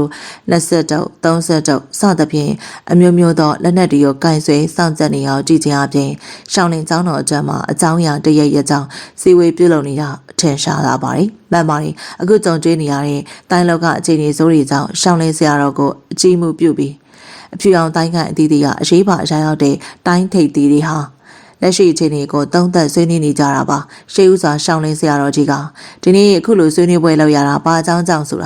ပြောစရာလုံးမထင်ပါဘူးနော်တရောလူရင်းကိုပြောကြတာပေါ့တခါတော့တို့ကျူးကျော်သူကဖုံဖုံတို့ကျောင်းတော်မှာလာရောက်ရန်ဆက်သွားပြီဆိုတာကြားသိကြရဲ့မလားမှန်ပါသိပါရဲ့ဖေဟာသူသုံးသွားတဲ့တိုင်းကွက်တွေရောသိကြလားမိန်တော်မူပါဖေဟာအေးကွဘာတိုင်းကွက်တွေတုံးသွားလဲဆိုတော့တစ်ချိန်ကရန်ကားစိုးမုတ်ခဲ့မရဏတစီရဲ့ကိုဖို့အတိုင်းနဲ့ပြည်မပညာမဟုတ်တဲ့ရေခဲလက်ဝါးနဲ့မီးလက်ဝါးတပြိုင်နက်တည်းတုံးသွားတာပဲတခါတော့တို့ဗျာဟုတ်အလိုဖယားရောက်ရှိလာတဲ့တိုင်းဒေသကြီးကမရဏတစီရဲ့နာမည်ကိုကြားစဉ်ကလေးကထိတ်လန့်နေကြရာစန့်ကျင်ဘက်အတွင်းအားကျစံတစ်ခုတပြိုင်နက်တည်းထုံသုံးသွားရဲဆိုတော့ပထမအချိန်ရှောင်းလင်းဆရာတော်နေတူအာမရိတန်နေနဲ့စုညံစွာတုံလောက်ချောက်ချနေမိရဲ့ဟုတ်ပါတယ်မိမိတို့ရဲ့ခိုင်းကိုလာတိုက်မယ်ဆိုရင်မိမိတို့ဘယ်လိုမှခုခံနိုင်မယ်မဟုတ်ပါဘူးဆက်ပြီးတော့လေအခြားသူတွေကမိမိတို့ကြုံတွေ့ကြသိရတဲ့ရှမ်းသူတွေရဲ့လှုပ်ရှားမှုတွေကိုပြောဆိုဆွေးနွေးကြရင်လည်းဝူတန်ခိုင်းအကြောင်းရောက်ရှိလာရင်အဲ့ဒီကရတိတပါထားရက်ပြီးရှောင်းလင်းဆရာတော်ကြီးကိုဥညွတ်ဂါရဝပြုပြီးတပည့်တော်ကဝူတန်ခိုင်းကမဖူပါဗျာအဲ့ဒီကတိုင်းသမားအပေါင်းတို့မှာဝူတန်ရဲ့ပညာမျိုးဆက်ပြတ်မှာစိုးရိမ်နေကြသူတွေနဲ့ရတိကြီးမာဖူကိုသိကြသူတွေဟာအလွန်ဝမ်းသာသွားကြတယ်ရတိကြီးကဆက်လက်ပြီးမိမိကအခင်းဖြစ်တဲ့နေရာအရက်တစ်ပါးမှတရားအားထုတ်နေရကြောင်းမဘာဝင်ရခြင်းဖြစ်ကြောင်းနဲ့မိမိတို့ဝူတန်ခိုင်းရဲ့လုံခြုံရေးအနေအထားဟာအလဲကျစနစ်ဖြစ်တာကြောင့်အိမ်ငိုင်နေစဉ်လောက်ကြံခင်ရခြင်းမဖြစ်နိုင်ကြောင်းအတွင်းလူတူ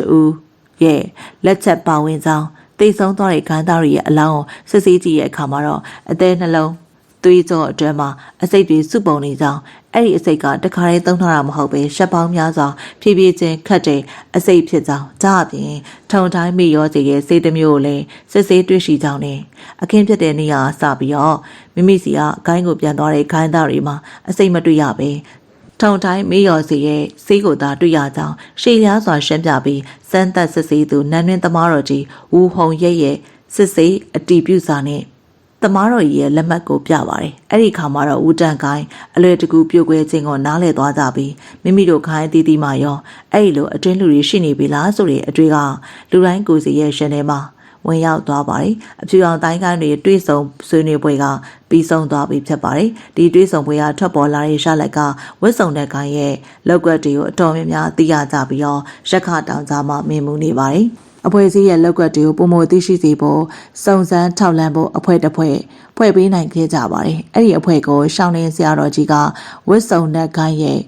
ပြူဟာမြောက်လောက်ကွက်လို့မှတ်တင်ထားခြင်းဖြစ်လို့သိချစေဖို့စုံစမ်းထောက်လှမ်းစေလို့ခြင်းပဲဖြစ်ပါတယ်။ပညာရှိတွေရဲ့အတွေ့ကလွဲမှားရုံမရှိပါဘူး။ဒါပေမဲ့ချင်းဆက်နေတဲ့လွဲမှားပါကလည်းအဖက်စေလို့မရနိုင်အောင်မှားတတ်တယ်မဟုတ်ပါလား။ထန်ကြီးရွာဒီတိုင်းလောကမှာအစိမ့်လက်နက်ပုံပညာနဲ့အတူပင်ထင်ရှားကြော်ကြတဲ့ကြေးရွာတစ်ခုဖြစ်ပါတယ်။အဲ့ဒီကြေးရွာမှာထန်မိသားစုတွေသာနေထိုင်ကထန်မျိုးနယ်မဟုတ်သူတူတယောက်မှမရှိဘူး။ထန်ကြေးရွာပိုင်ရှင်ကအစိမ့်လက်နက်ပုံတွေသာမကထန်မျိုးနယ်ရဲ့မူပိုင်တိုင်းပညာပြတဲ့ထန်ကြားနဂါတိုင်းနဲ့တိုင်းလောကထိပ်သီးစရဲမှာပါဝင်သူဖြစ်တော်လဲတတိတသက်နေထိုင်လူသူဖြစ်တာကြောင့်တိုင်းလောကမှာအသွားလာနေလို့မထင်ရှားတော်လဲထန်မျိုးနယ်ဆိုတာနဲ့ကြောက်ရွံ့တုန်လှုပ်သူအများပြားပင်ရှိပါတယ်အခုကမှလူတစ်ယောက်ကထန်ကြီးရွာရဲ့ရွာဝင်လန်းကိုချင်းနှင်းဝင်ရောက်လာကလမ်းဘေးတစ်လျှောက်မှာရှိတဲ့အိမ်တွေကိုလေးလာကြည့်ရှုရင်းပြင်းရင်းစွာဖြတ်တန်းလျက်ရှိပါတယ်။ထန်ကြီးရွာရှိရွာသူရွာသားတွေဟာမလာစဘူးအလားထူတဲ့အဲ့ဒီလူကိုဟိုမဒီမကြည့်ရှုရင်းအချင်းချင်းတီတိုစကားဆိုလျက်ရှိပါတယ်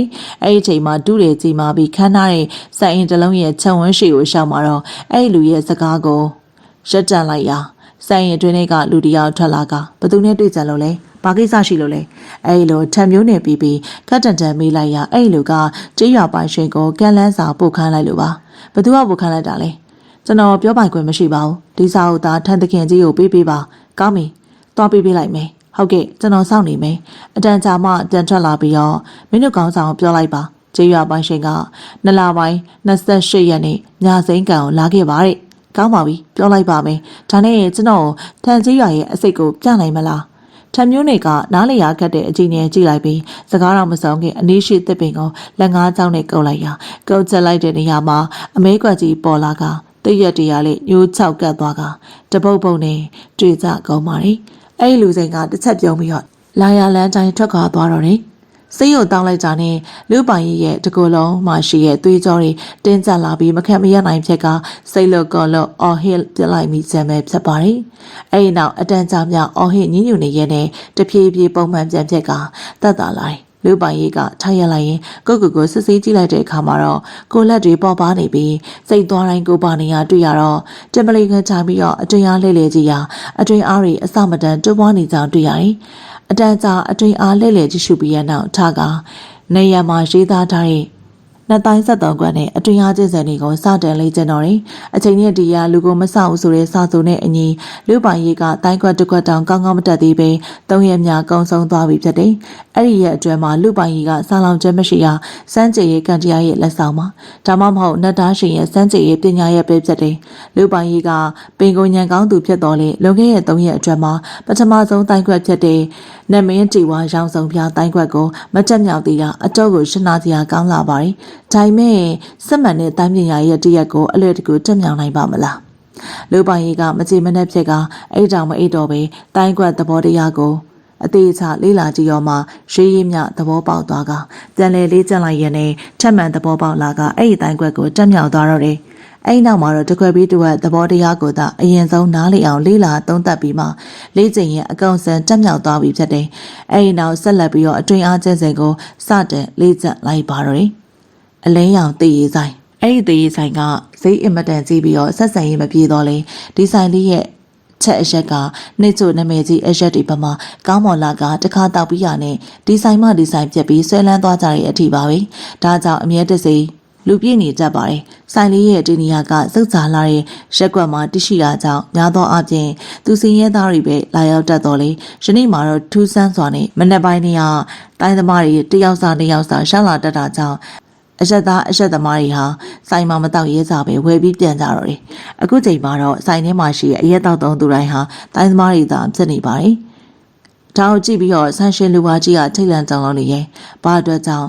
လာဒီလောက်တိုင်းသမားတွေများပြိုင်ဆိုင်တွဲမှာတစ်ခုမဟုတ်တစ်ခုပြဿနာဖြစ်တော့မှမလွယ်ပါဘူးအဲဒီနောက်အချိန်ကြီးလေးလာကြည့်ရထူးဆန်းတဲ့အကြောင်းအရာတစ်ခုကတော့တွေ့လိုက်ရပါတယ်အဲ့ဒီအကြောင်းအရာကတော့ဆိုင်ရှိလူတွေအားလုံးကတဝက်ကအနက်ရောင်တိုင်းဝတ်စုံတွေဝတ်ဆင်ထားကြပြီးတော့တဝက်ကအဖြူရောင်တိုင်းဝတ်စုံဝတ်ဆင်ထားတာပဲဖြစ်ပါတယ်ဒါဆိုရင်ငါဆိုင်ထဲမှာစံကြမတ်အဖွဲ့အစည်းတစ်ခုရောက်နေရဆိုတဲ့သဘောပေါ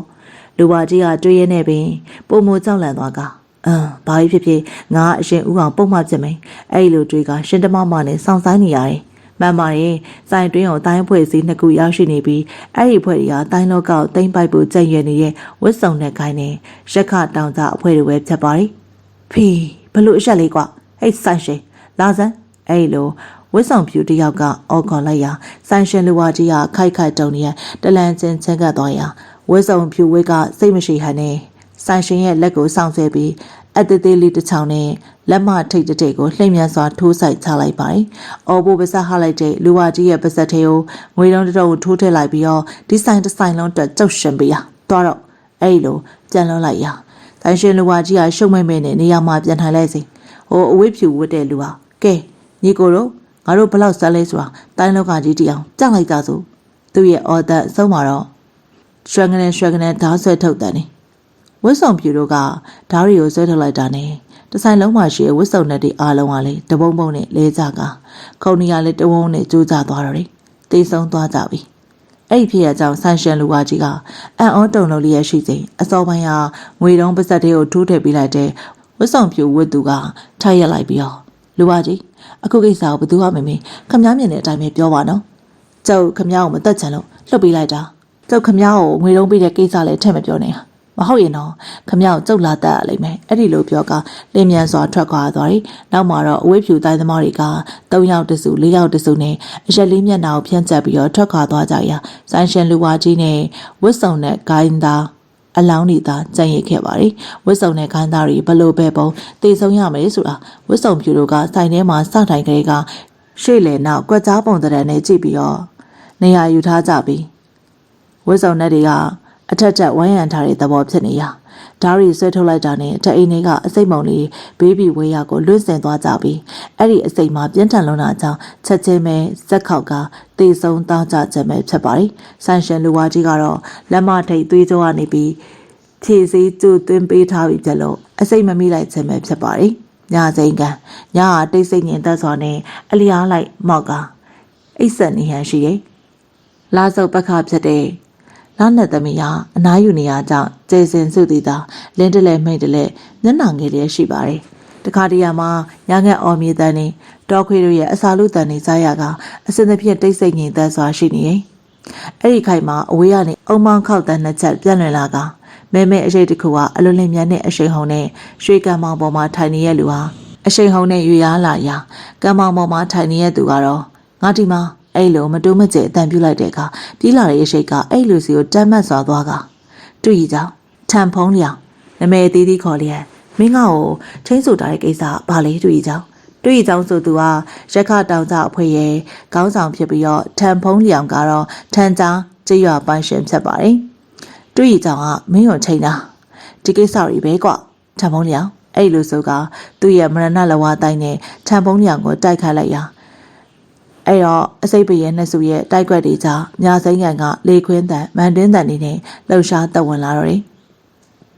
တူရီကြောင့်ကမရဏလဝါတိုင်းကွက်နဲ့ထံမျိုးနယ်ရဲ့ရှမက်ကိုရိုက်ထုတ်လိုက်ရာထံမျိုးနယ်ဟာကိုငှဲ့ပြီးတော့ရှောင်းလိုက်ပြီးထန်ကြားနဂါတိုင်းကွက်တွေကထန်လဝါတိုင်းကွက်နဲ့ရက်ခရဲ့ရင်ဘက်ကိုပြန်တိုက်လိုက်ရာ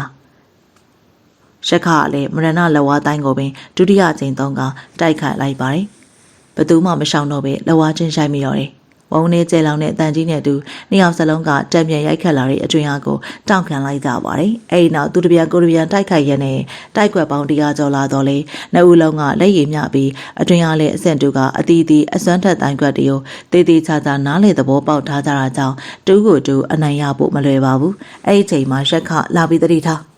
အဲ့လိုကျဲလောင်စွာအော်ပြီးမရဏလဝါတိုင်းချမ်းမှာပါဝင်တဲ့တိုင်းခွက်တွေအစံလိုက်မနာရန်တိုက်ခတ်လိုက်ရာထံမျိုးတွေကအသေးအတန်ခုခံနေပြီးတော့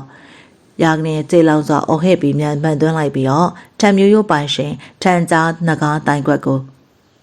အစံတိုင်းတစ်ဆက်တည်းတိုက်ခိုက်ပြလိုက်ရာအဲ့ဒီတိုက်ပွဲကအပြင်းထန်ဆုံးရောက်ရှိသွားတယ်တိုက်ခွက်ပေါင်း300ကျော်အရှောက်မှာတော့နှစ်ယောက်လုံးပြိုင်တူရှက်တက်ပြီးတော့တဦးကိုတူစူးစိုက်ကြည့်ကလာပြီးလို့ပြိုင်တူအော်ဟဲ့ကဘယ်လဝါချင်းရှိုက်ပြီးတော့ဟဲ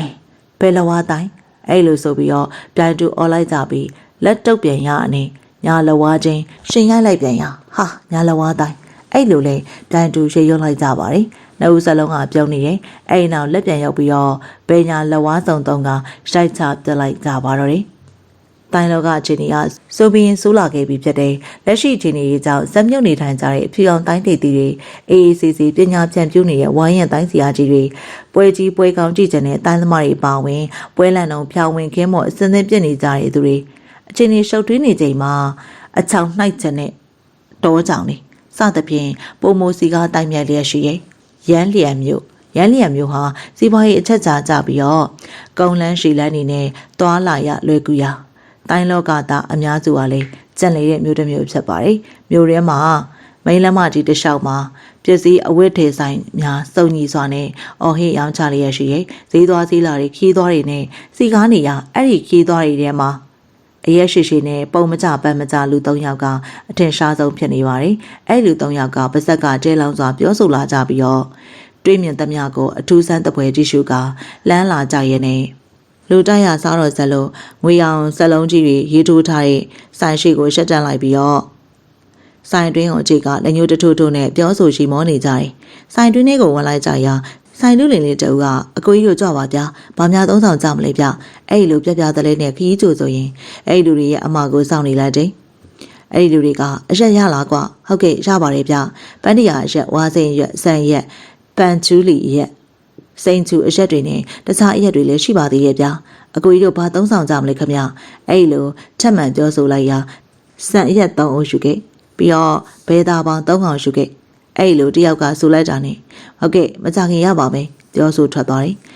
ခဏကြာမှတော့မှားထားရယူဆောင်ပြီးလာတာနဲ့အဲ့လူ3ယောက်ကအရက်အိုးလိုက်မော်တောက်လျက်ဘ ဘဲသားပေါင်းတယောက်တကောင်စားကအချင်းချင်းစနောက်ရှိမောနေကြတယ်တဆိုင်လုံးအဲ့လူ3ယောက်ရဲ့အတန်နဲ့စုညံ့နေစဉ်ဆိုင်ထဲကိုမိန်းကလေးတယောက်ဝင်လာတယ်အဲ့ဒီမိန်းကလေးကဖခင်ဖြစ်သူနဲ့အဆက်မပြေဖြစ်ကအိမ်ကထွက်ခွာလာတဲ့ထံမျိုးနယ်တူဖြစ်ပါတယ်သူမကဆိုင်လူတွေဝါစိန်ရက်တူနဲ့စက်တော်တပွဲမြေပဲဆက်တပွဲရှူလာပြီးပါသူမရဲ့ချိုသားရဲ့အတန်လေးကိုတဆိုင်လုံးကြားလိုက်ရပြီးတော့အစောပိုင်းကလူ3ယောက်ကအဲ့ဒီမိန်းကလေးကိုငေးကြည့်နေပြီးအစောပိုင်းကထက်ကျဲလောင်စွာအချင်းချင်းစနောက်အော်ဟဲလိုက်ပြီးမင်းမပြူကိုမတိတတိစနောက်နေကြတယ်တဖြည်းဖြည်းကြားမကောင်းတဲ့အစိမ်ကိုရောက်လာကမိန်းကလေးကတီးမခံနိုင်တော့ပဲအဲ့ဒီလူ3ယောက်ရဲ့ဝိုင်းကိုထသွားကလာပစွာပြုံးလိုက်ပြီးချိုသားစွာစကားဆိုပါတယ်အကိုကြီးတို့ညီမကဒီမှာခဏထိုင်မယ်နော်အဲ့ဒီကစိုင်တွင်းမှာရှိတဲ့လူတွေဟာဒီမိန်းကလေးကဘယ်လိုလူလဲလို့တွေးမိကြရင်တန်တော်နဲ့လေးလာကြည့်နေမိကြတယ်အဲ့လူ3ယောက်ကလည်းသူတို့ကိုလာရောက်တိုက်ခိုက်တဲ့ထင်ရက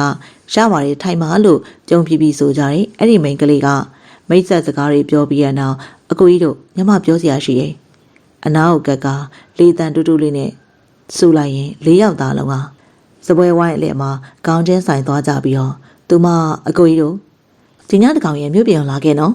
်အဲ့လိုတူဖွားဖွားဆိုကညီမသွားတော့မယ်နော်လို့တဆိုင်လုံးကြောက်အောင်ချက်မှန်ပြောပြီးကြတဲ့ငွေရှင်းကလင်းမြန်စွာထွက်ခွာသွားတော့တယ်ဆိုင်ထဲမှာရှိရဲ့လူတွေကလည်းမိန်းကလေးရဲ့သဘောမရှိမိပဲဒီလူ3ယောက်မိန်းကလေးဟာတဖွဲလေးဖြစ်နိုင်တယ်လို့သာကောက်ချက်ချမိပါတယ်လဲပြူကြတဲ့တဝုံတတိုင်းတိုင်းနဲ့အတူပါဇက်တရန်သူ3ယောက်ကပါဇက်ကအမြုပ်တစီစီနဲ့ထွက်ပြီးတော့တေဆုံးသွားကြပါတယ်။အိုးဘာလဲဟာစားရအာမရိတန်မျိုးမျိုးနဲ့ထင်းမြင့်ချက်မျိုးမျိုးပေးကတုံလို့6ချကုန်ပါတယ်။အဲဒီဆိုင်အတွက်မှာအေးဆေးစွာအရက်တောက်နေရဲ့အဖိုးတယောက်ရှိပါတယ်။သူကတော့ကောင်းတငင်းငင်းနေပါ။အဲ့ဒီအဖိုးကတော့မင်းမပြူရဲ့ပညာနဲ့မျိုးနွယ်ကိုတိလေသလား။အဲ့ဒီအဖိုးကရောဘာတူလဲ။ဒါပေမဲ့ဤကဲ့သို့ထိတ်လက်အံ့ဩတဲ့အဖြစ်ပြက်တွေဟာတိုင်းလောကမှာအမြဲတစေရှိနေတတ်ပြီးခဏတာဖျော်ဖြေမှုရတာတခုပြတ်တာရှိပါတယ်။ဒါကြောင့်တိုင်းလောကဆိုတာတေချာကြီးရာစွာမသိသေးတဲ့သူတွေအနေနဲ့နားမလည်နိုင်တော့လေနားလေသူတယောက်ကတော့တိုင်းလောကဆိုတာရှုပ်ထွေးချက်လို့ပဲဆိုပါလိမ့်မယ်။ထံမျိုးနယ်နဲ့ရက်ခါတို့ကပေးညာလက်ဝါးနဲ့နှစ်ဖက်ပြိုင်တူရှင်ရိုက်လိုက်ရဟာလက်ဝါးစုံတိုင်းပါလားအဲ့လိုအော်ပြီးတယောက်ကိုတယောက်ပြုံးရွှဲစွာကြည့်ရင်ပွေဖက်ကအနစ်နဲ့အလာလာကွဲကွာနေရဲ့တငယ်ချင်းသွေးတောင်တယောက်ကငယ်မို့ငယ်သွေးတွေပြန်လျက်မြေပြင်ပေါ်မှာပွေဖက်လူလိမ့်လိုက်ကြရင်အတန်ကြာရှိမော်လျက်ရှိပါတယ်ထံမျိုးနယ်နဲ့ရက်ခါရဲ့အင်နမေရိကထံမှုနဲ့တူဖုံပဲဖြစ်ပြီးတော့ဆရာတူတပည့်ကြီးဖြစ်ကြကတယောက်နဲ့တယောက်အင်မတန်ချစ်ကြတယ်။တိုင်းမဲ့ရက်ကမြောင်မျိုးနယ်စုကပေါက်ဖွားလာသူဖြစ်ကဆရာဖြစ်သူရဲ့ခွင့်ပြုချက်နဲ့မိမိတို့ရဲ့နေရအသီးသီးကိုပြန်ကြချိန်မှာလူတယောက်ရဲ့လက်ချက်နဲ့ဆရာဖြစ်သူတေဆုံးကကျန်မိသားစုဝင်တွေလည်းအစနောက်ပြောင်းဆုံးသွားတာကြောင့်ထံမျိုးနယ်နဲ့ရက်ခါတို့ကအလူလူကွဲသွားခဲ့ကြတာဖြစ်ပါတယ်။အခုမှသာတူညီရဲ့ရှိမှန်းချက်ကြောင့်ပြန်လည်တွေ့ဆုံကြခြင်းဖြစ်ရာအစိပ်ပြင်းရဲ့နှစ်ယောက်ရဲ့တွေ့ဆုံမှုဟာတိုင်းလောကကြီးရဲ့ဏီကုံကျော်ဖြစ်လာနိုင်မလားဆိုတာကိုတော့အတန်ကြာရှိမောပြီးရနောက်မြေပြင်ကိုကြောက်ခင်းပြီးတော့ပလက်လန်လျက်ကထံမျိုးနေကဟဲ့တူပုံအေးပြောလေထံမှုမိနစ်9ဆိုတော့ဘာမှပြောစရာမလိုတော့ဘာလို့လဲထံမှုရမင်းကတော့အရှင်လိုပဲမရှင်ခိုးကြောင်ခိုးရနေပဲဟာဟာရက်ခါကသူ့စကားသူသဘောကျကရှိမောတယ်ထံမျိုးနေကအေးအဲ့မရှင်ကိစ္စကိုပြောပြမယ်အရှင်ဆုံးတိုင်းလောကငါတို့အတူတူအုပ်ချုပ်ကြမယ်ဆိုတာပဲအဲ့ဒါကိုမင်းလက်ခံလားထံမှုရမင်းနေကြလို့သိလို့လားမင်းရသည်ဆိုငါတီမဲ့ကောင်ငါတီဆိုလည်းမင်းရတီမဲ့ကောင်ပဲလေမင်းကြလို့နေသေးလို့လားကွာအဲ့ဒီစကားဟာသူတို့နှစ်ယောက်ရဲ့ချစ်ခင်ရှင်နေမှုကိုမြင်နိုင်ပါတယ်ထံမှုကအေးပါကွာမင်းသိရင်လည်းပြီးရပဲအခုမင်းမသိအားပြောပြမယ်ဝက်စုံတဲ့ကိုင်းဟာဘသူ့လက်ထဲမှာချက်လဲကွာအဲ့ဒီစကားကြောင့်တူဖုံကအံ့ဩသွားပြီးဟေးထံမှု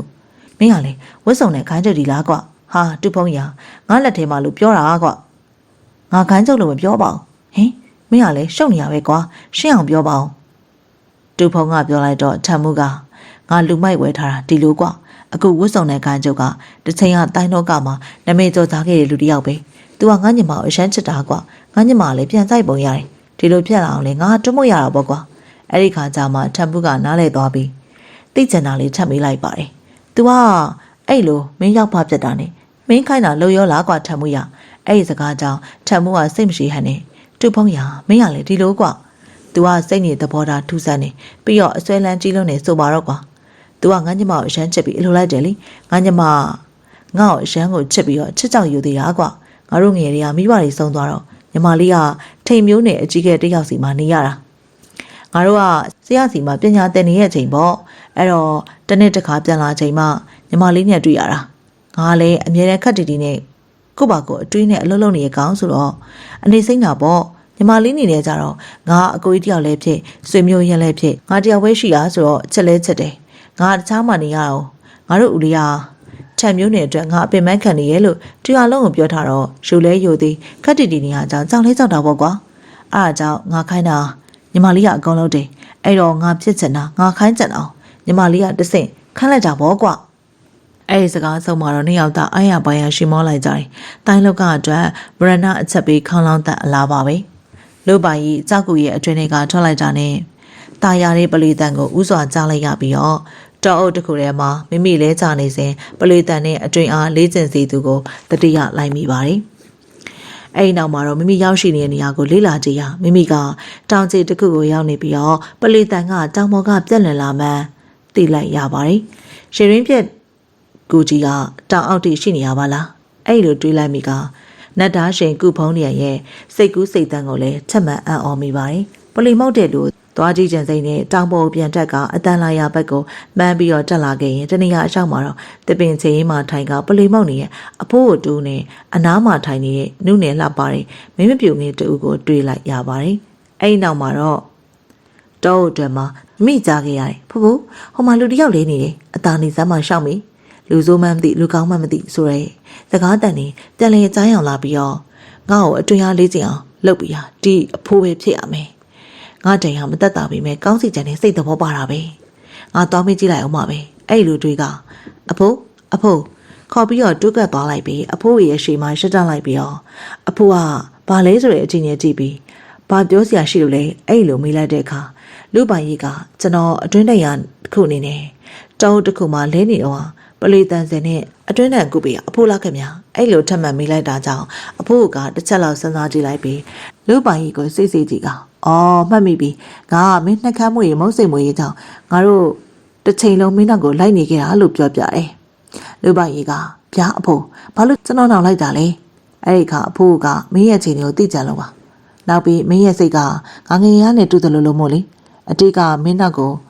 လိုက်နေတဲ့သူတွေများလို့စိတ်ဝင်စားပြီးလိုက်ခဲ့တာပဲလို့ထပ်မံရှင်းပြတယ်လူပိုင်ကြီးကအံ့ဩသွားပြီးတော့ကျွန်တော်နောက်လိုက်တာတယောက်တည်းမဟုတ်ဘူးလားအဖိုးကျွန်တော်လည်းသတိရထားမိရဲ့ဒါပေမဲ့မျက်စိဖြတ်လို့မရလို့အဖိုးကတစ်ချက်ရှိလိုက်ပြီးတော့မင်းနောက်လိုက်နေတာငါတို့အပါအဝင်ဆိုသုံးဖွဲ့ဆိုပါတော့အဲ့လူဆိုပြီးတော့ဝစ်စုံတဲ့လူကလိုက်ပုံမရဏစံအင်းကလူပိုင်ကြီးကိုတိုက်ခိုက်ဖို့ကြံစီပုံဝစ်စုံတဲ့လူကခိုးဝက်ပါတော့လေမြေတိအကြံရှိကြောင်းမသိရပုံမရဏစံအင်းကိုဝိရောင်တဲ့လူကတိုက်ခိုက်ဖို့ကြိုတင်လမ်းရှင်းပေးသွားပုံဒါအပြင်မိလက်ဝါတိုင်းစရာကြီးတူလည်းလိုက်လာပုံတွေကိုပြောပြပြီးတော့ဝစ်စုံနဲ့ကလိုက်ပါစောင့်ရှောက်ချက်လို့လား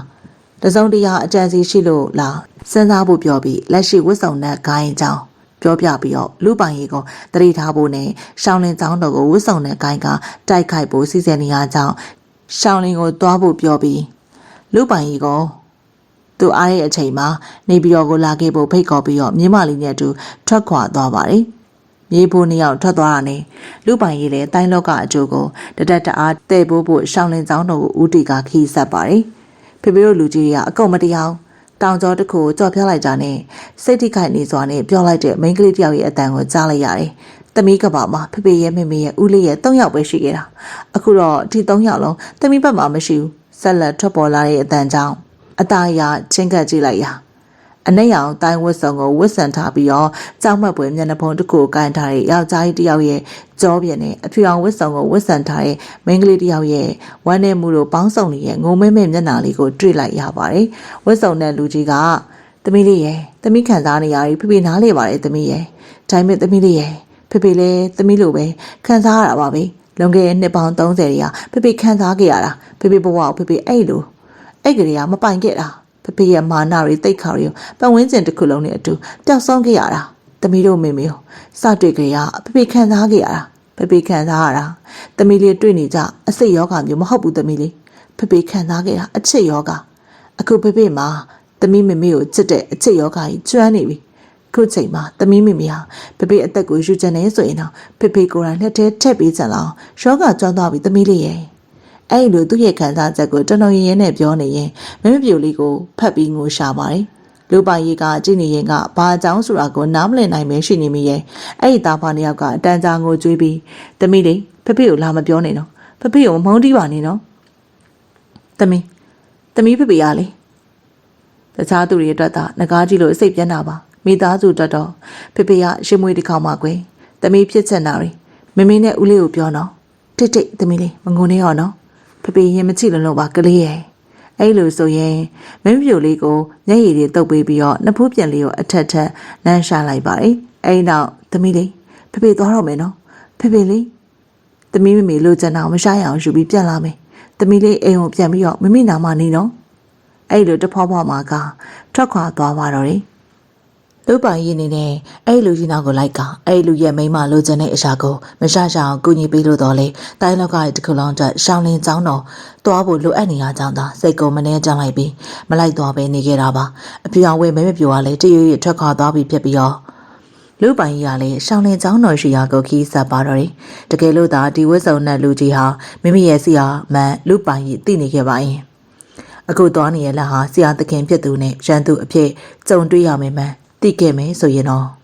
ရှောင်းလင်းចောင်းတော်တို့တွားရလန်းတစ်လျှောက်မှာလူတဦးစားနှစ်ဦးစားရှိတော့လေចောင်းတော်ကိုလာတဲ့သူတွေနဲ့ကျန်တဲ့သူတွေဟာရန်သူတွေအချိန်မျိုးရောက်လာနိုင်တာကြောင့်အလင်းအမြန်သွားလာလှုပ်ရှားနေကြရာပုံမှန်အနေထားနေဆိုင်ရင်6ကက်နေရလို့သာဆိုရမှာပါအဲ့ဒီအချိန်မှာအသက်22နှစ်ခန့်ရှိလူငယ်လေးတစ်ယောက်ဟာလေးရဲ့အလင်းမြန်ခြင်းမျိုးနဲ့အပြင်းချီတက်လာတယ်အဲ့ဒီလူငယ်ကတော့နတ်သားရှင်ရဲ့ပညာကိုရှာထားတဲ့နတ်သားရှင်ကဲ့သို့တိုင်းလောက်ကလူရန်ကားကိုရှင်းလန်းဖို့လာတဲ့လူပိုင်ကြီးပဲဖြစ်ပါတယ်ရှောင်းလင်းចောင်းတော်တရှိလာတဲ့အတောင်ပေါ်သွားရလှိကတက်တွေကိုမရှက်မနာဖြတ်တန်းလာပြီးရနောက်ရှောင်းလင်းចောင်းတော်ခန္ဓာရှိထိုးထားတဲ့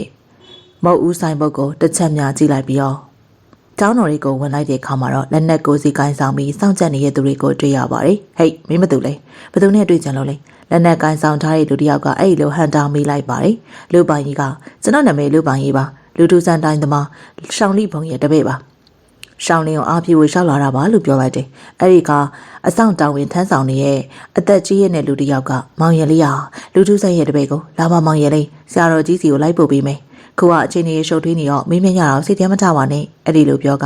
ရှောင်းလင်းဆရာတော်စီကိုလိုက်ပါပို့ဆောင်နေလူတူဆန်ကအထင်ရတိုင်းမြရှင်မဲမဟုတ်ပါလားရှောင်းလင်းတိုင်းဆရာကြီးကလာရောက်အားဖြည့်ကြတဲ့ဧည့်သည်တော်တွေကိုဧည့်ခံစကားဆိုနေရကိုရောက်ရှိလာပြီးလူပိုင်ကြီးကဆရာတော်ကိုကာရဝပြုလိုက်ရလိုက်ပို့တဲ့သူကလူတူဆန်ရဲ့တပည့်ဖြစ်ဆောင်ဆိုပြီးပြန်သွားတယ်ဆရာတော်ကလည်းကောင်းစွာဧည့်ခံပြီးလက်ရှိအခြေအနေရင်းနဲ့ဝတ်စုံနဲ့ဂိုင်းကိုဘယ်လိုရှင်ပြန်ရမလဲဆိုတာဆွေးနွေးတိုင်ပင်ကြရရှောင်းလင်းဆရာတော်ကဘယ်အကြောင်းကြောင့်ဖြစ်စေလူများစွာတည်ဆုံးရမယ့်အဖြစ်ကိုရှောင်းလဲလို့ကြောင်းဒီလိုရှောင်းလဲပြီးတော့တိုင်းလောက်ကကြီးကိုကဲတင်မှုနီလန်းရှိတော့လည်းမတိကြကြောင်းအဆိုးဆုံးကတော့ဝတ်စုံနဲ့ဂိုင်းချုပ်ကိုမိမိအနိုင်မရနိုင်ကြောင်းပြောဆိုပြီးတော့စိတ်သက်သာနေပါတယ်ဒါကြောင့်လူပိုင်ကြီးကဆရာတော်ကိုအရေးကြီးစကားနှစ်ယောက်တည်းပြောလို့ကြောင်းခွင့်တောင်းလိုက်တယ်ဆရာတော်နဲ့အတူလမ်းလျှောက်လာရင်လည်းလူပိုင်ကြီးကဟိုချီကြောင့်ရဲ့ရေရင်းပြက်တွေကိုကြားခဲ့ပုံနတ်သားရှင်ရဲ့တိုင်းပညာတွေရခဲ့ပုံပြောပြလိုက်ရာဆရာတော်ကြီးကဝမ်းသာလွန်တာကြောင့်မျက်ရည်ရောင်ကြလျက်ဒါဆိုလူအများကြီးမသိရတော့ပေါ့အဲ့လိုဆိုရိုက်နောက်တော့ဆရာတော်ရဲ့အကြံပြုချက်နဲ့ဝတ်စုံတဲ့ခိုင်ကိုမိမိအနေနဲ့လူအများသေးသေးပျက်စီးမအောင်မလိုလားတာကြောင့်တိုင်းပြိုင်ပွဲပြုလုပ်ပြီးအနိုင်ရှုံးဆုံးဖြတ်ကောင်တိုင်းလောကကြီးကိုအလောင်းစားလုပ်လို့ကြောင်းစာပို့လိုက်ပါတယ်အဲ့ဒီကဝတ်စုံတဲ့ခိုင်ချုပ်ကလက်ခံပြီး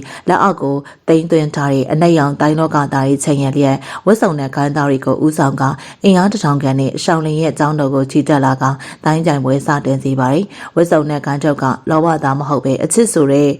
အကြောင်းကြောင့်မောဟသားကောင်ဖြစ်နေတော့လေလူများတည်ဆုံးပြီးတော့မသေးကြတဲ့အလုပ်ကိုမလုပ်ချင်ဘူးဒါအပြင်တိုင်းသုံးပွဲရှင်ပြိုင်ရမှာရှောင်းလင်းဆရာတော်နဲ့မိမိရင်ဆိုင်ပြီးတော့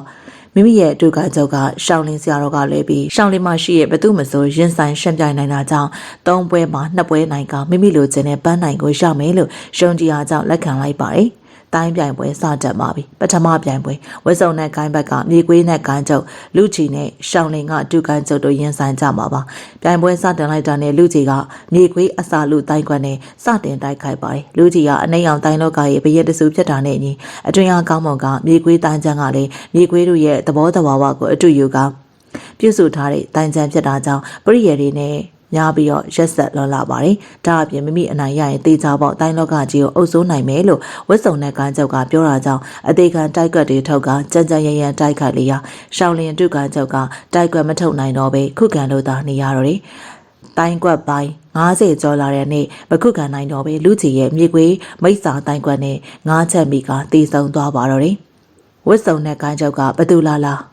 အချိန်ကြီးကြည့်မနေပဲနဲ့ဒုက္ခချုပ်ကိုလှုပ်လိုက်ရာရှောင်းလင်းဆရာတော်ထွက်လာတာကြောင့်တစ်ချက်မြကြောင်သွားတော့လေမိမိတို့ပိုးပြီးလွယ်တာပေါ့လို့တွေးမိလိုက်တာကြောင့်လူမချင်းတော်ပဲထားလိုက်တယ်ဒုက္ခချုပ်က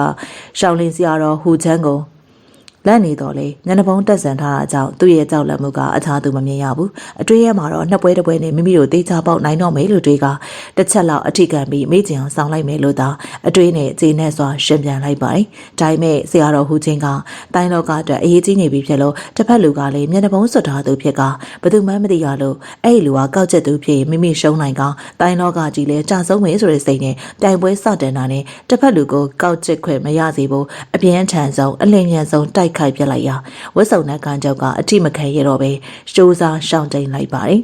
တစ်ချက်အထိခံမဲ့လောက်ပြီးမှမရေပင်ပြန်ရှောင်တိန်ရတာကြောင့်တိုင်းဟန်နေပျောက်ပြက်လျက်ရှိရာတိုင်းကွက်နှစ်စိတ်အရောက်မှာတော့ရှောင်းလင်းလက်ဝါးချက်ရှင်ဘတ်တိတ်ကိုထိမှန်ကလဲကျသွားပြီးတော့ညနေဖုံးကလည်းလွင့်စင်သွားရာအဖြူမဲနှစ်ဖက်သောပရိသတ်တွေဟာကနေအိုကနေအမရိတန်တွေထွက်လာကြတယ်ဝူတန်ခိုင်းကစစ်သိမာဖုပါလားရှောင်းလင်းစရာတော်ကအဖြူအောင်ကနေလမ်းလွှဲရောက်သွားတဲ့မာဖုကိုတနတော်တယ်မတက်နိုင်ပါတတရမြောက်ပြိုင်ပွဲဝဲစုံနဲ့ကိုင်းချုပ်ကြီးကမျက်နှာပုံတက်ဆန်ထားပြီးလူပိုင်ကြီးကလျှို့ဝှက်မြေအောက်လိုင်းကိုမှရက်ပေါင်း60ခန့်နေကြရတာကြောင့်မုတ်စိတ်မွေးပတိုင်မွေးရှိလျားနေရဝဲစုံနဲ့ကိုင်းချုပ်ကလူပိုင်ကြီးမှမသိလူပိုင်ကြီးကလည်းမိမိဆရာသခင်မှမသိဆရာတပည့်နှစ်ယောက်ကတိုင်းလောကအတွက်အသက်ကိုစတေးပြီးရှင်ပြန်ရတော့မှဖြစ်တယ်ဒီနေရာမှာတိုင်းလောကဟူဒီမှာတခုကိုလိုချင်ရင်တခုကိုစွန့်လို့ရမယ်ဆိုတဲ့လောကဓမ္မနဲ့ကာညီလျက်ရှိပါတယ်တိုက်ပွဲစာနဲ့ဝဲစုံနဲ့ကိုင်းချုပ်ကရှောင်းနေဆရာတော်ကပဲနဲ့အရေးပေးထားတဲ့လူပိုင်ကြီးကိုမပေါ်စားရဲပဲစတင်တိုက်ခိုက်တယ်သူကရှောင်းနေဆရာတော်နဲ့တိုက်ခိုက်စဉ်ကလိုပဲရေလေလက်ဝါမီးလက်ဝါကိုတပြိုင်နက်ထုတ်ပေါ်လျက်တိုက်ခိုက်ဖို့ပြန်လိုက်စဉ်လူပိုင်ကြီးကတူမောင်ပြိုင်ပွဲကြရင်လူထူးဆိုင်ရဲ့အတိုင်းကကောင်းပေမယ့်မတုံးနဲ့တော့တစ်ဖက်လူကအဆင့်လုံးနေတော့တစ်ခွက်တစ်ချက်တော့မှားတာနဲ့ရှုံးရမှာဒါကြောင့်နတ်သားရှင်ရဲ့တိုင်းကိုပဲတုံးဆိုတဲ့ရှောင်းနေဆရာတို့ရဲ့သတိပေးစကားကိုကြားအောင်လိုက်မိရင်အဲ့ဒါကပဲလင်တိုက်ပွဲကိုပုံမအသက်ဝင်သွားစေခြင်းဖြစ်တယ်။အဲ့နောက်မှာတော့တစ်ဖက်လူတိုက်ခတ်တာနဲ့နတ်သားရှင်ရဲ့ပထမအကွက်ဖြစ်တဲ့နမင်းတီဝါရောင်စုံပြတိုင်းကွက်နဲ့ပြန်လေတိုက်ခတ်လိုက်ရာဝတ်စုံတဲ့ခိုင်ချုပ်ကနောက်ကိုခြေလန်းသုံးလက်များစုပ်ပေးလိုက်ရပါတယ်။အဲ့ဒါကိုတွေ့သွားပြီးအားတက်ကလူပိုင်ကြီးကနတ်သားရှင်ရဲ့ကြံတိုင်းကွက်တွေကိုအတွင်ရအပြည့်သုံးပြီးတော့တစ်ဆက်တည်းဆိုသလိုဇက်တိုက်တိုက်ခတ်ပြလိုက်ရာဝတ်စုံတဲ့ခိုင်ချုပ်ကဘလို့မှရမဆိုင်နိုင်တော့ပဲကိုဖော့ပညာသုံးပြီးအသေးအတန်ရှောင်းတိန်နေရင်ကဇနီးပြစ်သူကိုမြင်အောင်သွားကမင်းလူချင်တာငါမဖြည့်ဆည်းပေးနိုင်တော့ဘူးလို့စိတ်ထဲကပြောလိုက်ချိန်မှာပဲလူပိုင်ကြီးရဲ့ဆယ်ခွက်မြောက်တိုက်ကွက်ဖြစ်တဲ့အဖြူအောင်သက်စာတိုင်းကွက်တိုးဝင်လာတာကြောင့်ကမန်းကရန်အပေါ်ကိုခုန်ပြီးတော့ရှောင်းတိန်လိုက်ရာမလွတ်တော့ပဲရဘက်ကိုထိမဲ့လက်ဝါးရဲ့ချက်ဟာတိုင်းသမားတယောက်အတွက်အဓိကသွေးကြောဖြစ်တဲ့ချက်အောက်ဘက်ရှိတုံရန်သွေးကြောကိုထိကတိုင်းပညာတွေပျက်စီးသွားပြီးအာအင်ချိနေစွာမေ့မျောသွားပါတော့တယ်အဲ့ဒီခိုင်မှာပြိုင်ပွဲကျမရနေအောင်မိန်းကလေးတယောက်ပြေးလာကရှောင်းနေစရာတော်ကြီးကိုဒူးထောက်ပြီးတော့ကျမဘေဘေကိုခွတ်လွတ်ပေးပါဖေဖေကသူများအတင်းကျပ်ခိုင်းလို့လောက်ရတာပါခိုင်းနေသူကတော့ထန်သေးရွာပိုင်ရှင်ဖြစ်တဲ့ကျမဦးလေးပေါ့ဦးလေးနဲ့တပည့်ဖြစ်သူတွေဟာမှတကယ်တည်းအခက်လေးပါအခုသူတို့တွေရက်ကတောင်ကြအောင်ပြောင်းသွားကြပါပြီတိတ်မကျမခိုးလာတဲ့အေးအစိတ်ကောက်ွယ်စိတ်လုံးနေဒါကိုတောက်လိုက်24နာရီအတွင်းအေးစိတ်မှန်သမျှမတူအဲ့ဒီကိုအမြန်လိုက်သွားကြပါအဲ့လိုတရက်ဆက်ပြောပြီးကျမအဖေလောင်ယူဆောင်ခွင့်ပြုပါအဲ့လိုဆိုကဖခင်ပြစ်သူကိုထမ်းပြီးတစေကိုပြောက်ကိုဖို့ပညာနဲ့လင်းမြန်စွာထွက်ခွာသွားရအားလုံးကကြက်တီသေးလျက်သတိပြန်လဲချိန်မှာအဲ့ဒီမိန်းကလေးကတောင်အောက်ကိုရောက်သွားပြီဖြစ်တယ်ဒီနေရာမှာအဲ့ဒီမိန်းကလေးကဖခင်ဖြစ်သူရဲ့အလောင်းလို့ပြောဆိုသွားတာသူမဖခင်သေဆုံးခြင်းမရှိတာကိုအမှန်မသိလို့လားတိတိကြီးနဲ့အပြစ်ပေါ့စေလို့လာ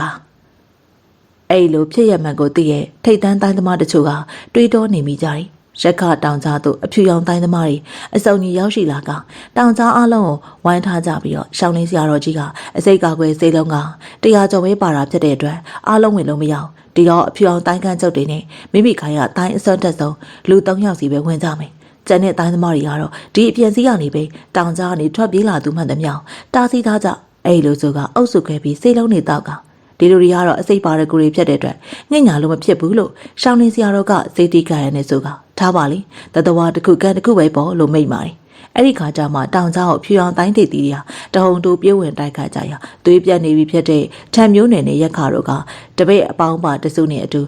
မြေသူလက်ချက်နဲ့တည်တယ်လို့တော့သိမသွားကြရှာပဲလူမိုက်တို့သွားရလမ်းကိုလိုက်ပြီးနေကောင်ချုပ်သွားကြပါတယ် လူပိုင်ကြီးဟာအဖြူရောင်တိုင်းထေတီတို့နဲ့အတူရခတောင်ကြားကတိမ်စီတက်နာတွေတိမ်ပြီးကျန်နာတွေကိုမီးရှို့ဖျက်ဆီးကပြန်လဲထွက်ခွာလာချိန်အခုလူပိုင်ကြီးဆိုတဲ့ခေါ်တဲ့နဲ့အတူမိမပြိုလေးတူကလာရောက်ပွေးဖက်ရပြန်လဲပွေးဖက်လိုက်ပြီးအဲ့ဒီမိမပြိုဟာအကိုညီမကိုတတိမရရလိုက်ဒီကိစ္စကြီးပြီးသွားရင်ဘာလုပ်စရာရှိသေးလဲအကိုလို့ရှင်ငွေနေကနေပြီးတိုးဖွားဖွားစကားဆိုတဲ့အခါမှာတော့လူပိုင်ကြီးကဘာမှလုပ်စရာမရှိတော့ပါဘူးညီမကိုလက်ထပ်ဖို့ပဲရှိတော့တယ်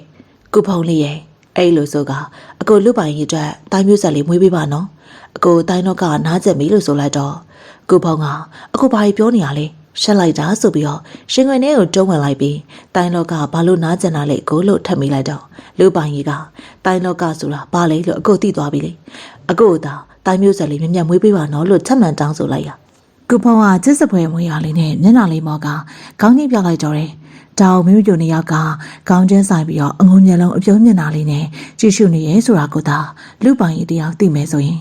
လူပိုင်ကြီးကတိုင်းလောကကြီးကိုသူ့ယူဆနဲ့သူ့အတိတ်ပဲဖွင့်ဆိုပြီးတိုင်းလောကဆိုတာကိုဘယ်လိုလက်ခံနားလည်လိုက်တယ်မသိဘူးတိုင်းလောကကတော့အနားယူသွားခဲ့ပြီဖြစ်ပါတယ်လူပိုင်ကြီးအနေနဲ့တကယ်လို့သာနမင်းတောင်ကြားကမိမိတွေ့ရှိခဲ့တဲ့အမှားစာတစ်စောင်းနဲ့လဲကြအသေးဆုံးနေသူဟာမိမိစီကလူထုဆိုင်ရဲ့အမွာညီဖြစ်သူရှောင်းလိဖန်ဆိုတာသာသိခဲ့မယ်ဆိုရင်တကယ်လို့သာမိမိလက်ချက်ကြောင့်တိုင်းပညာတွေပျက်စီးဆုံးရှုံးသွားတဲ့သူဟာမိမိစီအားသခင်ဖြစ်သူလူထုဆန်းရှောင်းလိဖုံးတို့သာလူပိုင်ကြီးအနေနဲ့သိရှိခဲ့မယ်ဆိုရင်တော့ပရိသတ်များရှင်အခုတင်ဆက်ပေးခဲ့တဲ့တိုင်းဇလန်လေးကတော့တိုင်းလောကဟူဒီမာဆိုတဲ့တိုင်းဇလန်ကောင်းလေးပဲဖြစ်ပါတယ်။နောက်ထပ်တိုင်းဇလန်ကောင်းလေးများစွာနဲ့ပရိသတ်တွေစီကိုပြန်လာခဲ့ပါအောင်မယ်။နားဆင်အားပေးခဲ့ကြတဲ့ LS Entertainment ပရိသတ်တွေအားလုံးကျေးဇူးအများကြီးတင်ပါတယ်။